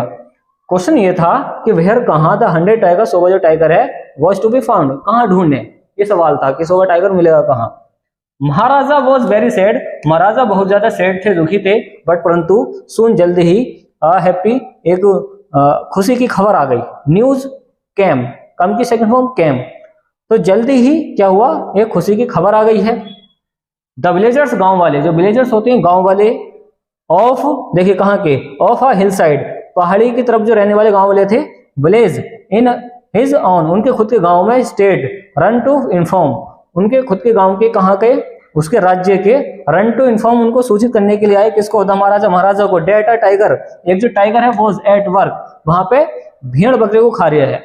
गांव वाले आ गए वहां पे इसके महाराजा के पास, वो कह रहे हैं कि हमारे एरिया में, हमारे गांव के अंदर एक टाइगर आ गया है जो भेड़ बकरे को खा रहा है। आ गए हैं इन देयर विलेज, उनके गांव के अंदर, उनके गांव के अंदर। द महाराजा, जो महाराजा थे, अनाउंस, उन्होंने घोषणा कर दी है, 3 ईयर एग्जाम्पशन, उन्होंने घोषणा ये कर दिया कि 3 साल के लिए क्या कर दें, फ्रॉम ऑल टैक्सेस, सारे जो कर हैं, टैक्सेस कर हैं, फॉर डेट विलेज, गांव वालों के, and set out on the Hunt, ये कह रहे हैं कि एग्जाम्पशन कर दो, छूट कर दो। महाराजा ने बोला है कि अनाउंस, उन्होंने घोषणा कर दी है 2 से 3 साल के लिए कि सभी टैक्स क्या कर दो, माफ कर दो गांव वालों के लिए, जितने गांव वाले सबके टैक्स माफ कर दो, फॉर डेट विलेज, उस गांव के, and set out on the hunt, और चले जाओ कहां पर, कहां पे चले जाओ, and set out on the hunt at once, वो शिकार पे चले जाओ। तो शिकार पे चले जाते हैं, उसके बाद में क्या होता है, शिकार पे जाने के बाद में, the tiger was not easily found, उस टाइगर को उन्होंने आसानी से नहीं पाया, वहां पे मिला नहीं। महाराजा ने रिफ्यूज, मना कर दिया टू लीव, जाने से, द फॉरेस्ट, जंगल से। महाराजा ने कह दिया कि हम तो जंगल से जाएंगे नहीं, द फॉरेस्ट, जंगल से, अंटिल, जब तक, अंटिल का मतलब होता है जब तक, द टाइगर, जो टाइगर है वो फाउंड, जब तक टाइगर नहीं मिलेगा। मैनी डेज पास्ड, बहुत सारे दिन क्या हो गए, बीत गए हैं। द महाराजा का जो फ्यूरी, गुस्सा था, एंड ऑब्स्टिनेसी, उनकी जिद थी, रीच द हाइट, मतलब बहुत ऊपर तक चली गई, उनका गुस्सा बहुत ज्यादा, वो आग बबूला हो गए। आगे है वन डे, एक दिन, ही कॉल्ड, उन्होंने बुलाया था दीवान को, एंड ऑर्डर, उनको आदेश दिया, हिम टू डबल, कि डबल कर दो था लैंड टैक्स, जमीन का जो टैक्स है वो डबल कर दो। उनको गुस्सा आ गया है क्योंकि उनकी खबर झूठी निकल गई है। एट वंस, एक बार, द दीवान ने मैनेज, उसमें इंतजाम किया, टू बरिंग एन ओल्ड टाइगर, एक ओल्ड टाइगर को लाने का, फ्रॉम द पीपल्स पार्क से, इन मद्रास में पड़ता है। ऑन द फॉलोइंग डे, उस दिन क्या हुआ, द सेम ओल्ड टाइगर, एक पुराना टाइगर वंडर्ड, वहां पे घूम रहा था, बिफोर द महाराजा के सामने, द टाइगर फेल, जो टाइगर था फेल, वो गिर गया, इन अ क्रम्पल्ड हीप, मतलब झुर्रीदार खेत में वो गिर गया है। जो टाइगर था वो कहाँ गिर गया, झुर्रीदार खेत में गिर गया है। द टाइगर फेंटेड हो गया, डर गया है, एंड फेल, और गिर गया है। कहाँ पे गिर गया है, ही वॉज नॉट डेड, देखिए वह नहीं मरा, ही वॉज नॉट डेड, वह मरा नहीं था। द हंटर्स, जो शिकारी है, उन्होंने किल्ड, मार दिया, हिम, उसे, आफ्टरवर्ड, उसके बाद में उन्होंने उसको मार दिया है। तो पहला क्वेश्चन है। नेक्स्ट वाला क्वेश्चन क्या, वो देखें। देखिए दूसरा काफी इंपॉर्टेंट क्वेश्चन है, उसको समझें। देखिए दूसरा क्वेश्चन है कि what is the author's indirect comment on subjecting innocent animals to the wilfulness of human beings. What is the author's ने क्या इनडायरेक्ट तरीके से या प्रत्यक्ष रूप से कमेंट, टिप्पणी करी है, ऑन सब्जेक्टिंग की गुलाम बनाया जा रहा है, किसको, इनोसेंट एनिमल्स, मासूम जानवरों को, टू द विलफुलनेस, अपनी इच्छा पूर्ति के लिए, अपनी मनमानी के लिए, ऑफ ह्यूमन, जो इंसान अपनी मनमानी कर रहे हैं, उनकी, इनको मासूम जानवरों को वो गुलाम बना रहे हैं। आगे है आंसर, देखें। एवर सिंस, जब से, मैन, व्यक्ति, कैम, वो आ गए हैं, ऑन दिस अर्थ, इस पृथ्वी, जब से पृथ्वी पे ये इंसान आए हैं, ही हैज बीन सब्जेक्टिंग, उन्होंने अधीन कर लिया, गुलाम बना लिया है, इनको, इनोसेंट एनिमल्स, मासूम जानवरों को, आइदर फॉर फूड, किसके लिए, खाने के लिए बनाया है, सेल्फ प्रोटेक्शन, खुद की रक्षा के लिए बनाया है, और स्पोर्ट के लिए बनाया है। स्पोर्ट जैसे कि देखिए खाने के लिए कैसे खा जाते हैं जानवरों को, सेल्फ प्रोटेक्शन मतलब आत्मरक्षा के लिए बना दिया है, और स्पोर्ट के अंदर उनको क्या है, जैसे घोड़े को गुलाम बना के उनको क्या करते हैं, स्पोर्ट खिलाते हैं। और इन मोर रिसेंट टाइम्स, और हाल ही के समय में, फॉर बिजनेस में इनका यूज किया जाता है, किनका, मासूम जानवरों का। ओके, जैसे कि हाथी के दांत का यूज कर लेते हैं बिजनेस के लिए, काफी महंगा बिकता है। वह जब द महाराजा वॉज बॉर्न, देखिए वो पैदा हुए थे, द एस्ट्रोलॉजर, जो एस्ट्रोलॉजर थे, कौन, ज्योतिषी थे, उन्होंने प्रेडिक्टेड, भविष्यवाणी की थी, that he will be killed, कि उनको मार दिया जाएगा, बाय द टाइगर के द्वारा। वह जब द महाराजा सेट ऑन, वो बैठ गए, सीट की सेकंड फॉर्म सेट, बैठ गए, द थ्रोन, सिंहासन पर, एवरीवन इन द किंगडम, जो प्रत्येक किस्म था, राज्य में था, किंगडम में था। रिमेम्बर्ड, उनको याद आया कि द एस्ट्रोलॉजर, जो एस्ट्रोलॉजर्स हैं, उन्होंने भविष्यवाणी की थी, प्रेडिक्शन की थी कि जो महाराजा है उनको मार दिया जाएगा, किसके, टाइगर के द्वारा। उनको सबको याद आ गया है। द महाराजा जो है, नरेटेड, उन्होंने कहा है, द ओल्ड सेइंग, पुरानी बात को सबको याद दिला दिया है। यू मे किल इवन, तुम मार सकते हो, मे का मतलब सकते हैं, तो you may kill even a cow, तुम एक गाय को भी मार सकते हो, इन सेल्फ डिफेंस, आत्मरक्षा में। अगर गाय आपको मारना आ रही है तो आप गाय को भी मार सकते हो आत्मरक्षा में। ऐसा कौन कह रहा है, Maharaja. There could certainly be no objection, कि वहां पर कोई रुकावट नहीं होगी, तुम मार सकते हो। टू किलिंग, मारने, किसको, उस जानवर को, तो तुम मार सकते हो, किसको, किलिंग टाइगर्स को मार सकते हो, सेल्फ डिफेंस, आत्मरक्षा में। आगे है द महाराजा जो है, स्टार्ट उन्होंने शुरू कर दिया है, out on the tiger Hunt, उन्होंने शुरू कर दिया किसको, टाइगर का शिकार करने के लिए उन्होंने क्या है, शुरुआत कर दी कि वो टाइगर को मारेंगे इस तरीके से। There could certainly be no objection, तुम कोई ऑब्जेक्शन भी नहीं उठा सकते, सेल्फ डिफेंस में तुम मार सकते हो किसी को भी। अगर आपको कोई मारने आता है तो तुम सेल्फ डिफेंस में मार सकते हो, ये रूल है। ऑब्जेक्शन टू किलिंग, कोई भी ऑब्जेक्शन नहीं उठा सकता, कोई भी रोक नहीं सकता किलिंग, मारने से टाइगर्स को, इन सेल्फ डिफेंस, आत्मरक्षा में। तो आत्मरक्षा में तुम अपने मतलब किसी को भी मार सकते हो। ओके, द महाराजा ने स्टार्टेड कर दिया, शुरू कर दिया है, out on a tiger Hunt, उन्होंने शुरू कर दिया है टाइगर हंट करना, मतलब टाइगर को मारना, टाइगर का शिकार करना उन्होंने शुरू कर दिया है। तो इस तरीके से आप इसका ट्रांसलेशन कर सकते हैं।